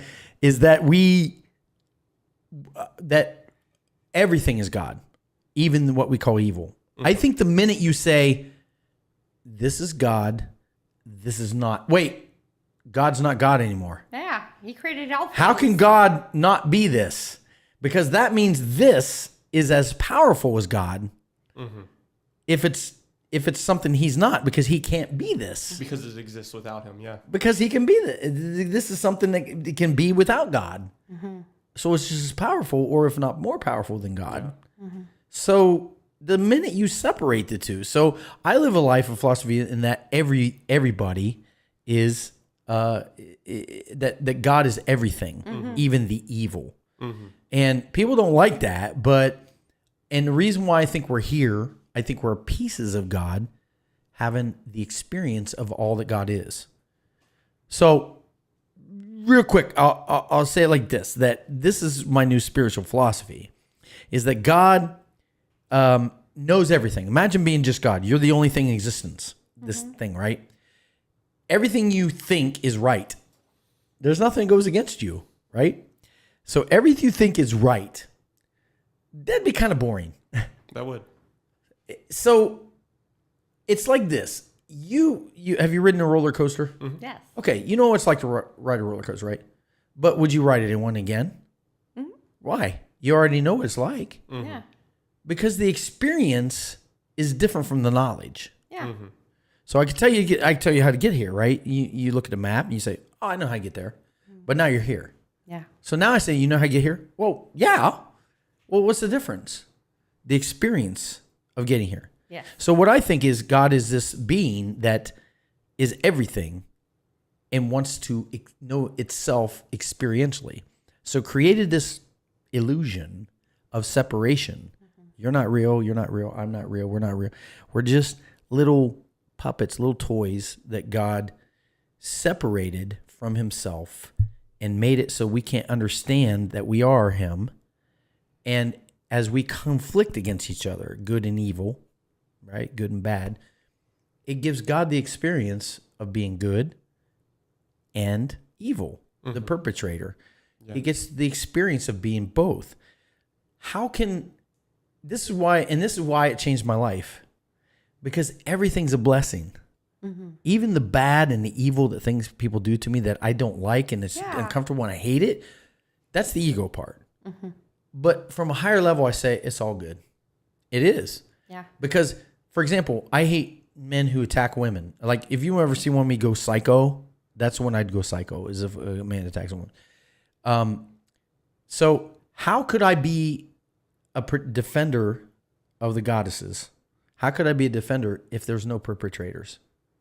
How could I be a hero without somebody committing a crime or perpetrating something evil? Mm-hmm.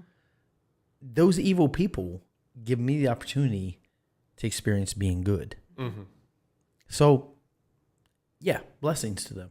Yeah. If they did not exist, and I believe we'd be numb. The up and down of life, the struggles and everything. Yeah. It just makes us numb. I'm grateful for it. Yeah. Well, look at all the people who have all the money and everything, and they're suicidal and they can do anything they want. You're like, what the fuck? Yeah. I think they get numb. Like anything you want. Yeah.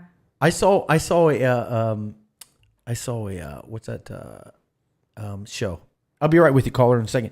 The Twilight Zone. Oh, good show. This dude was a hypochondriac. Always thinking something's wrong with him.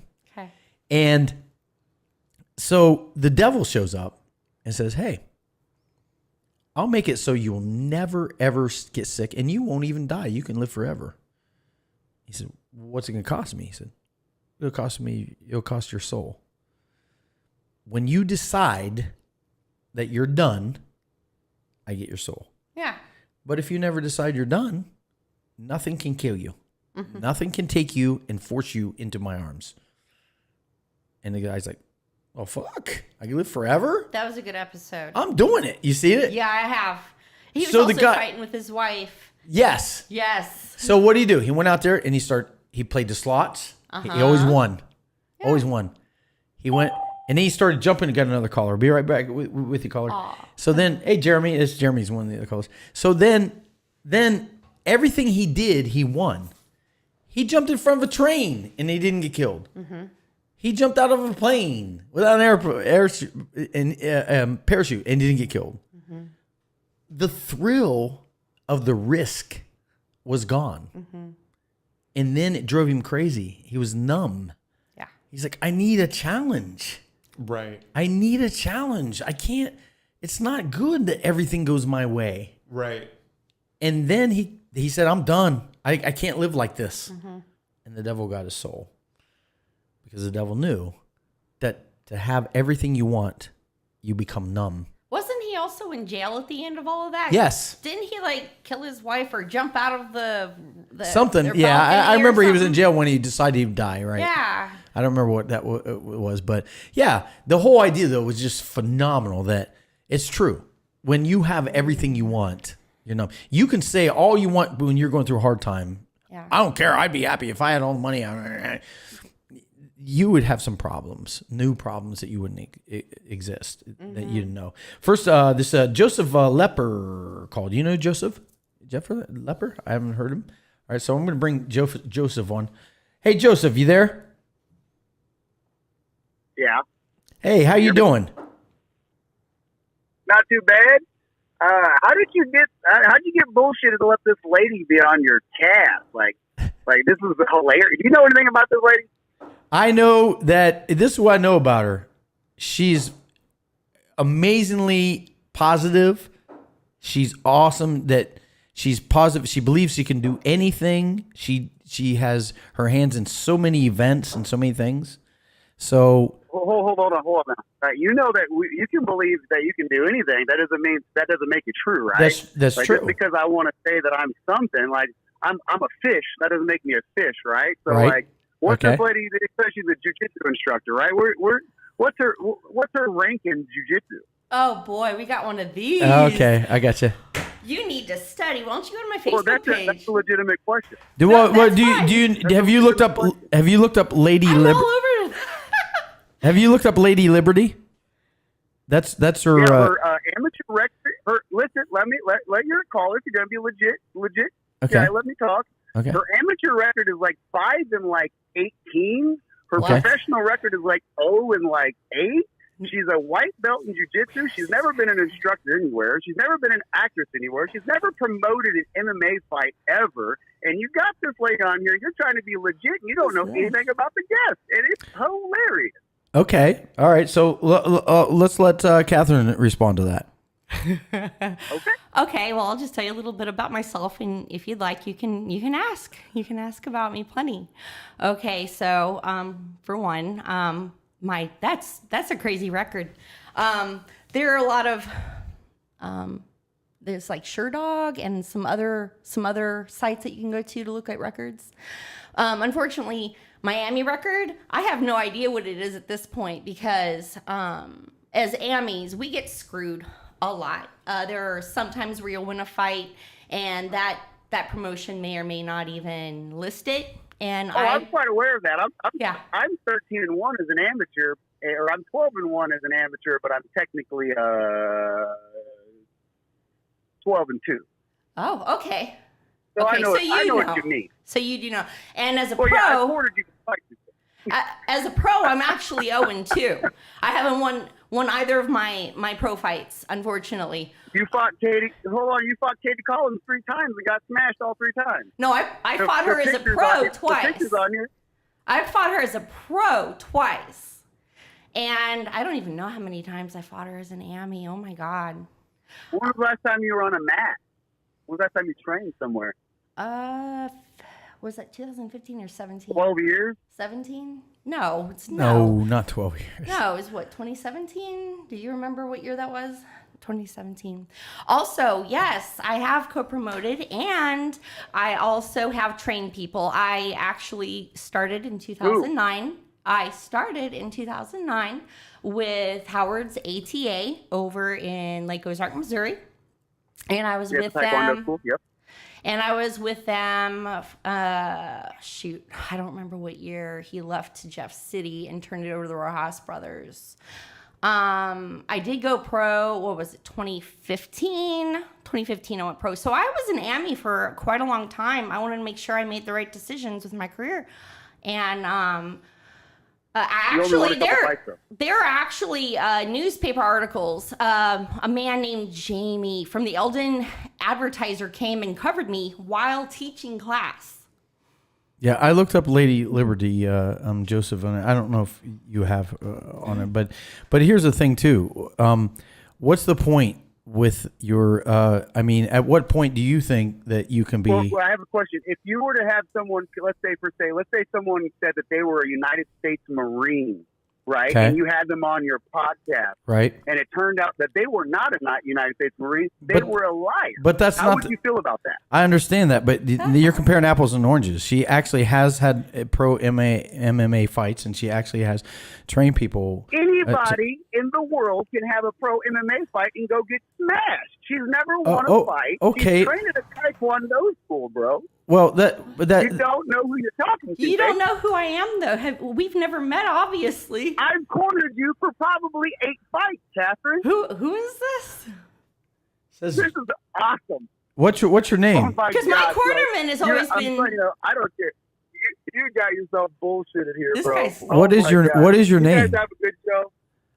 My name is You Got Had, my dude.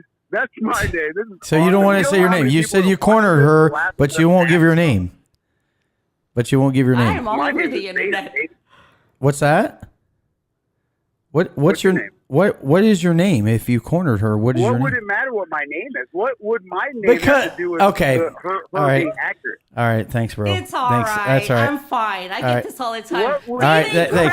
David Crab has always been my cornerman. I'll give you my name. Hold on. You're not David Crab. What's your name? David Crab is an actual blue belt. Yeah, David Crab was my cornerman for the majority of my fights.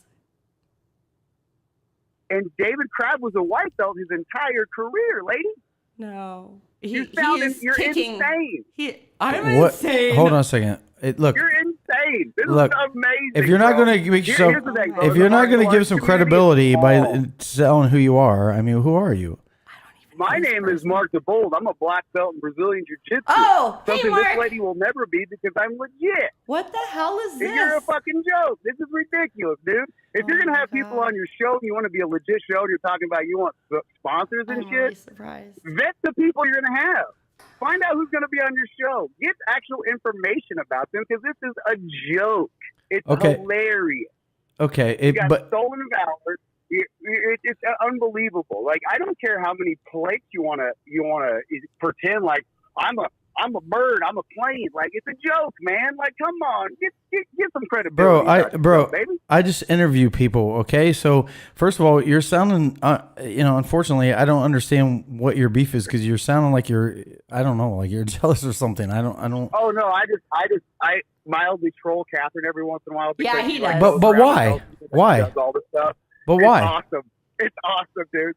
Wow. All right. Well, I'm glad you get your jelly. You guys have a good day. All right, you too. Hey, by the way, bye. Anyways, it's pretty sad. I miss you, Mark. I don't know why you're mad at me, but I do. It sounds jealousy. I don't know, but whatever. He's very opinionated. So you know him. I do know him. All right. Yes, I'm glad he at least said who he was. Why is he coming after you so hard? He does that. It's not just me. You'd have to know him. I'm not worried about it. He hasn't known what I've been up to only because I haven't been training with him in a very long time, and I've been living my life, and I don't post everything about my life. Yeah, I've seen the articles about you and everything, and like I'm not like I never promoted. I never said you were a black belt or you're a UFC, anything like that or whatever. You know, I'm promoting you for what I'm not here promoting you. I'm just giving you a platform to interview and stuff. Thank you. So anyways, do you know Derek Rosenbach? It looks like Derek's here. So Derek Rosenbach. Let's see who Derek is. All right. Hey Derek, this is Denver. Brittany Rosbeck, and she is my best friend of all time. I love you. Did you hear that Jeremy guy? I mean, not Jeremy. No, Mark guy. I did. She and knows Mark. you know, he's full of crap because she trained me even, and she's a badass. Thank you. I love you. I miss you so bad. Anybody that can get in the ring with the Kraken and put on a good show like you did is the best. I agree. I mean, you got credibility with me if you actually did some MMA in a cage. I mean, that's crazy. So, yeah, that's badass. So, but thanks for calling in, and you know, Thanks for having me. So, yeah, I know from what I know about her, she's awesome. I mean, she's awesome. She's honest, but she drove 4 hours to do the show, and I went up to one of her events a couple of days before, and she paid for everything. She paid for the event.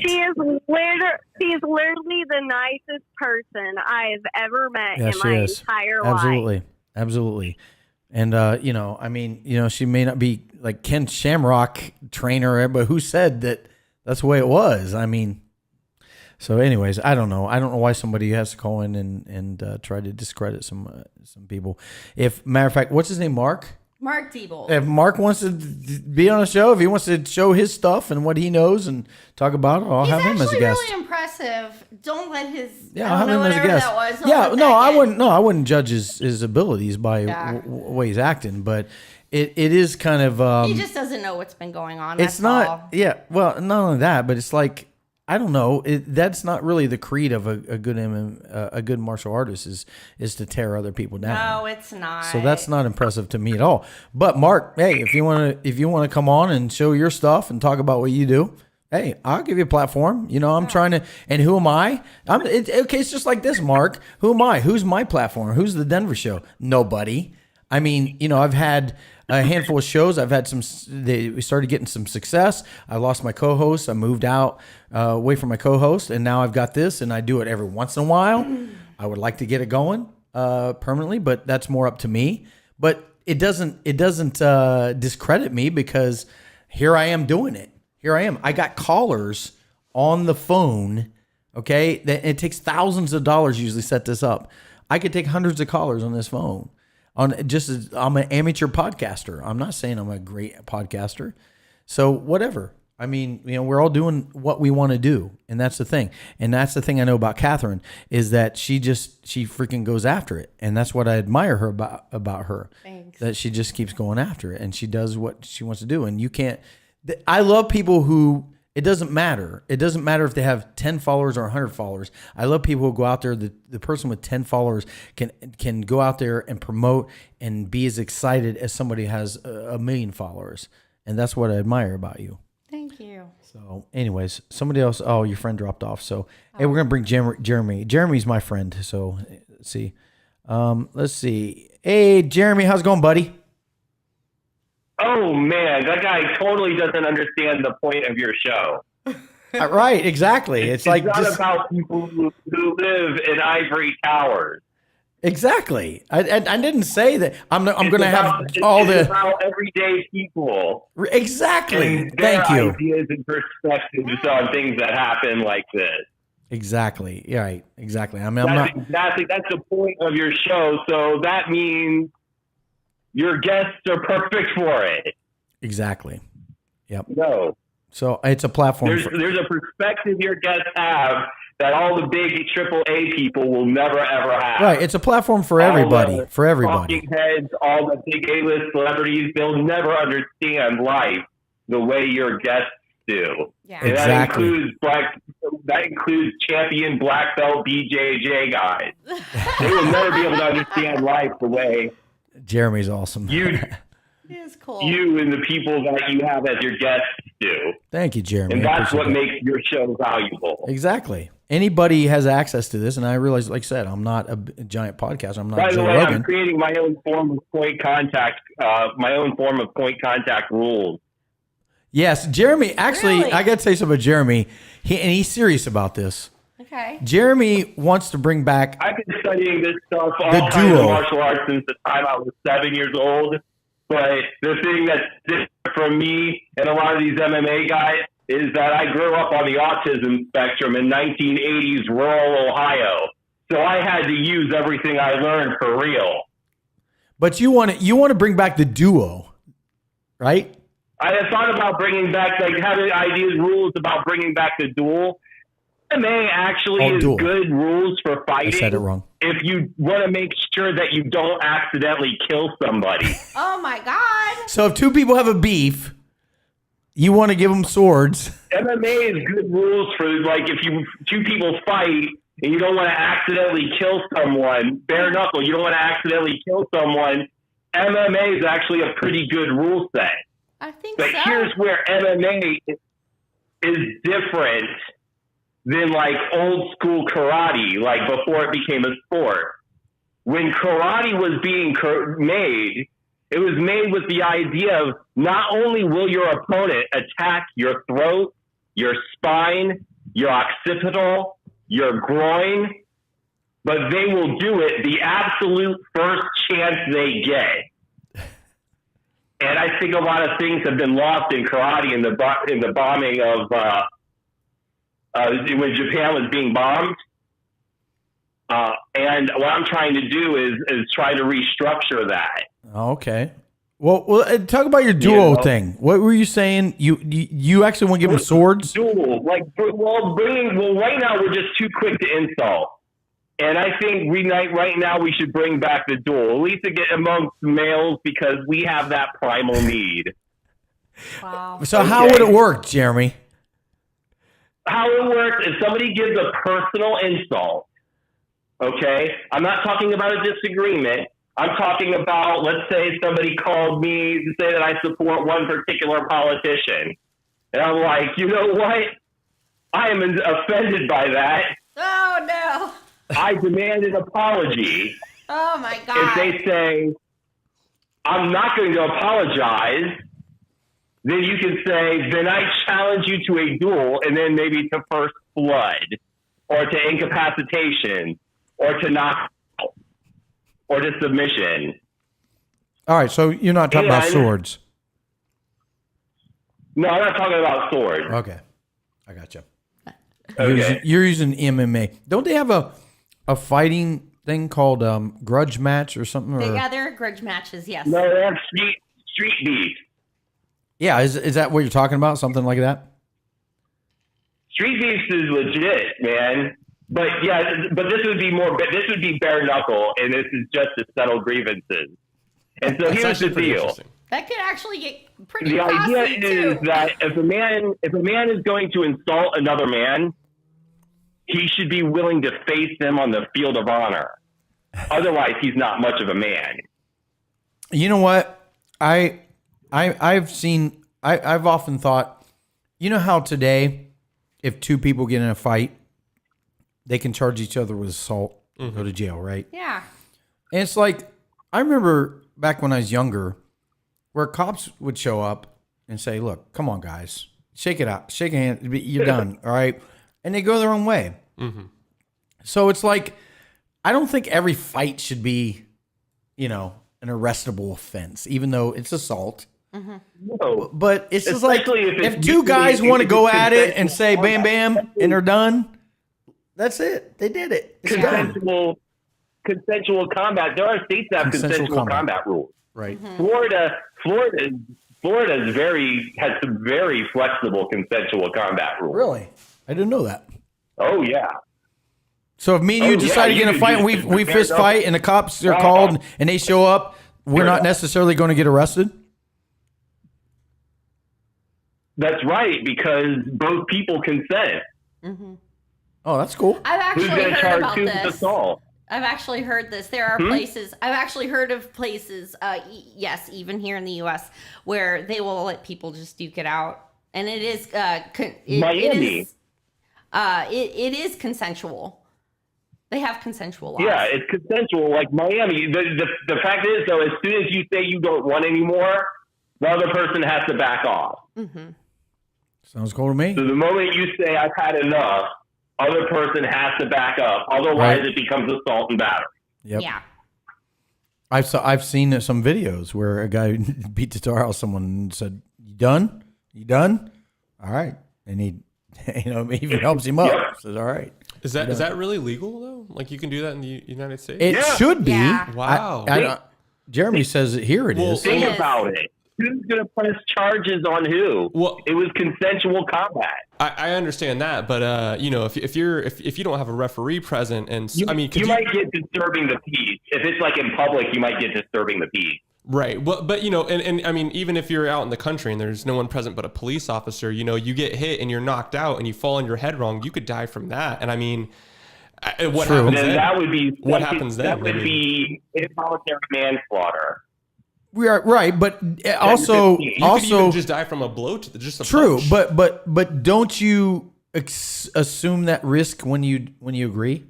I guess you would. No, that's a good point. You should. That's a good point. I mean, you should assume. Say, look, I know I'm going to fight you because I want to, but you know what? And I realize that you might be able to hit me wrong, and I could die from it, which is very unusual, but it's possible. I mean, you look at what MMA. It's like getting hit with a brick. Like their fists are so hard. They say it's like getting hit in the face with a brick. It's not necessarily just about the shot too. It's about getting hit and you're knocked out, right? So you already have head injury, and then you fall on your head the wrong way. And now you have a second head injury. Not only are you knocked out, but then you fall. Right, but that's incidental. So you know why? It's actually really that's a big point. It's a good thing that your field of that the field of honor tends to be something with a lot of dirt and grass for that reason. Right. By the way, field of honor is a dueling location. Right. Well, you got some great ideas, and Jeremy, Jeremy is so intelligent, and that's that autism spectrum. That it's so amazing that the way you see things and the way you think, and it's great too because people think it's crazy. Denver, yes, Denver. Like I said, I've been researching Okinawan history, and I've been putting things together. And like Jesse Inkamp said some things that didn't make sense to me, like that Okinawan farmers did not know karate. And it turns out that was true, but that didn't completely make sense to me. Turns out in Okinawa, there was an old form of wrestling called tagumi that had a lot to do with trapping hands and punching. So Okinawa actually has a rich grappling history before karate. And karate was so young, guns were invented before karate was. But tagumi predated all of that. I know that. And then you had Shima as well. So I think that the farmers had tagumi trained in tagumi, and they would wrestle each other because every once in a while Okinawa would get invaded by pirates. They had to have some way of protecting themselves. See, Jeremy, if you want to know history of things. No, actually, he's spouting truth. I know. Yeah. He knows what he's talking about. He always knows what he's talking about. He's pretty amazing. The royalty, the nobility learned karate. The nobility learned karate. The fishermen, they had something called Toshu Kuken, which would be like a local way of fighting, which was probably like unrefined karate. That's what I think it was like. It was like how 52 blocks south is like boxing and wrestling together. You're awesome, Jeremy. And I think Toshu Kuken was like that. Yeah. All right, that's what I think.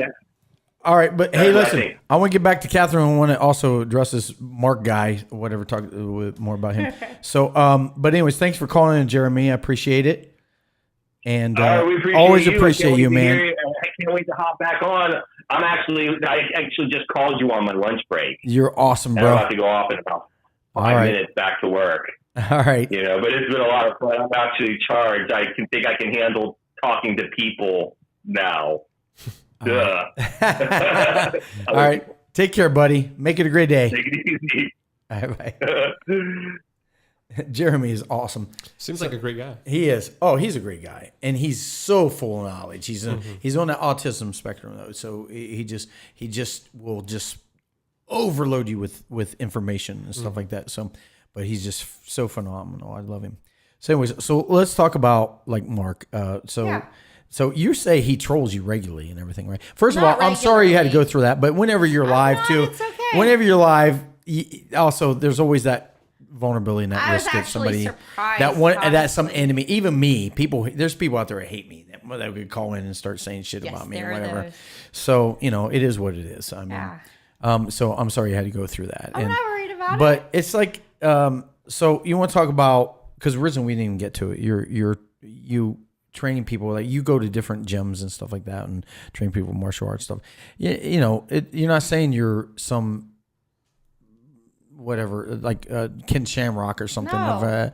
Right, exactly. So I'm just living my life the best way I know how. I'm doing everything. Right, you do a lot. Yep. I just make the most of my time, and right now I'm doing something for Florida. I already did what I could at the lake, and I'm here now. Yeah, that's what I want to ask you about. You mentioned that Ozarks at the lake is called, right? It's Lake of the Ozarks. Oh, Lake of the Ozarks. I knew I was gonna get that wrong. That's okay. So what is that? What happened there? What is that? Oh, well, I lived there. Well, when I was living in St. Louis County, I was living in Hazelwood, Florissant area. When the children were small, we would drive to Lake of the Ozarks like almost every other weekend with the family. Family have condos, houses, and everything there, and so we the children grew up pretty much on the lake, and eventually we ended up moving to the lake. And when I was there and they grew up and everything, I told you how I got into martial arts. I wasn't really looking for that or anything. But I learned a lot of things while living at the lake. I actually learned a lot about business. And I am all about business at the lake. So all the businesses there, it's a resort community, they shut down in the winter, because there's not as many people. And it's winter. It's a resort community. And I joined this group called BNI, and it's a business networking group. Right. And I think they have them. I see Bonita Spring. Well, they got them all over. They're everywhere. Right? Yes. But I really got to know my community through MMA because I'd stalk people constantly to join the gym. Constantly refresh our ranks. It's good for everyone. I believe that martial arts is very, very important for everyone. But I learned the lake through promotion and trying to help the schools that I would attend and work with in any way possible. And BNI, I learned even more about business, and I was actually invited by Jordan Howard, who was the son of Rob Howard, where I was training at ATA. I am really, really grateful for that because, it costed money to get in, but I made it back within the first week. BNI is pretty incredible if you want to build your business. But I would meet with all the local businesses every single week. At the Lake Ozarks. Lake of the Ozarks? That's where we lived. Is that what it's called? Yeah. So we would meet every week. And meeting with these people every week meant that our services were noticed on a regular, and there was a certain amount of accountability between all of us and our businesses. You have to really give good quality services, or you're going to end up kind of just not favored or used as much within the network, the community. Right. So I learned how to be legit and give good service and provide people with all kinds of different things. But like I said, being at the lake, we'd shut down every winter. And I learned not to put my eggs in one basket. I had multiple baskets that all my eggs Well, that's were for in. sure. You got a lot of baskets going on. Yeah. You know, and a lot of people will ask me, why do all this? How can you even accomplish anything when you've got so many things going on? And I'm like, well, I've learned how to use my time wisely. And a network really helps. I'm not kidding. You can do so much more with a group of people than just by yourself. And I have learned a lot, used a lot of tools. I delegate my authority. And a lot of people don't even know how to do that or even make the most of their time from the time they wake up to the time they go to sleep. And the lake is a great model for anyone that wants to learn how to build anything, honestly. So it's a business network, what, Lake of the Ozarks? BNI is the network. Okay. Lake of the Ozarks is the town, the city. Okay, right. Yeah. And you mentioned that, but you mentioned that a lot. So what is it that you love about that place? What happened there? Or what happened there that you mentioned that a lot? Lake of the Ozarks. What makes it so wonderful to me? The community, the lake itself is beautiful. The homes, and as big as the lake is, it's really small. It really is, because that's how tight of a community, we have there. I got involved with so many different people, city council people, people with schools, the schools. We were even training some of the wrestlers from the schools. So I really got well-rounded in my community. And it's where I grew. It's a great place for anybody to grow. And I hate to see the struggle right now, actually, not just there, but everywhere, since COVID and all the stuff that's happened since then. Well, COVID doesn't cause struggles. The government's response to COVID causes struggles. Yeah. But since the shoe fell, the shoe dropped with that, I've seen a lot of people being attacked who are standing up for their communities, and they've been taken through court, through the police, through all kinds of different things. I've seen some corrupt politicians, corrupt attorneys trying to become judges. I've seen a lot of bad stuff. And it breaks my heart because I've watched it for over 20 years. I've watched my community change. And, but people are winning. People are winning. The BS they're trying to enforce there, every time somebody gets taken to court and wins, it's a victory for we You the talked people. about some guy that won a bunch of victories in court. I am really going to be careful because he's still going through some stuff. But okay. yeah, he's had a lot of victories. Nathan Rennie, I think I had mentioned him to you before. Yeah. And right now, some other people are going through some stuff too. There's a lot of mischief happening with city council and within the schools. I'm afraid even to bring up, whatever. I don't want us to get canceled. I don't want to get anyone in trouble. But it's breaking my heart. But at the same time, I have so much hope, and there are tools out there that you can win against these people. People need to be brave and fight the system any way that they can peacefully. You can do it legally. Be active, proactive in your city councils and within your school and school board meetings. Show up to those things. If you don't know what's going on and you're not happy with the way your community is working out, be involved. You can change those a lot of things. people, I see a lot of people complain. Like, people are happy to complain, but yeah, they don't actually do anything about it. Even if you show up to one meeting a month, you're doing something. Well, you see where in the school boards, the parents are being demonized. I know. They're being shut down and everything. I mean, it's just fucking unbelievable. Like, do you realize it's their children? What do you think they're going to just lay down and say, okay, you do what you want with my child? No. Right. I mean, what the hell? You're dealing with Mama Bear. You don't fuck with Mama Bear. No, you don't. And yet they are. And it's insane, this stuff. But So, anyways, it's been 2 hours 15 minutes. So we're going to wrap this up. Final words? What would you want everyone to know? What would be a great message that you'd want everybody to have about life, about philosophy, about anything? Oh, wow, that's a good What kind of question. sign off would you want? Love each other. Love each other. Love each other. And this is the only life you get. I don't care where you're at right now. It isn't where you have to be. You can create the environment and life that you want for yourself and for the loved ones around you. But you're going to have to be brave, and you're going to have to just take every moment of your life and make the most of it. Live purposefully. Right. All right. Well, thanks for coming on, Catherine. This is Catherine Farrow. And then thank you, Jeremy. I don't know your last name, Jeremy. And then First name would be Tyler. Last name would be... I'm Tyler. Tyler.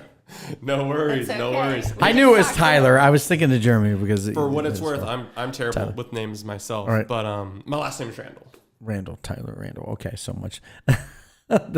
Anyways, thanks for coming all this way. Yeah. I mean, you drove 5 hours to be here, so...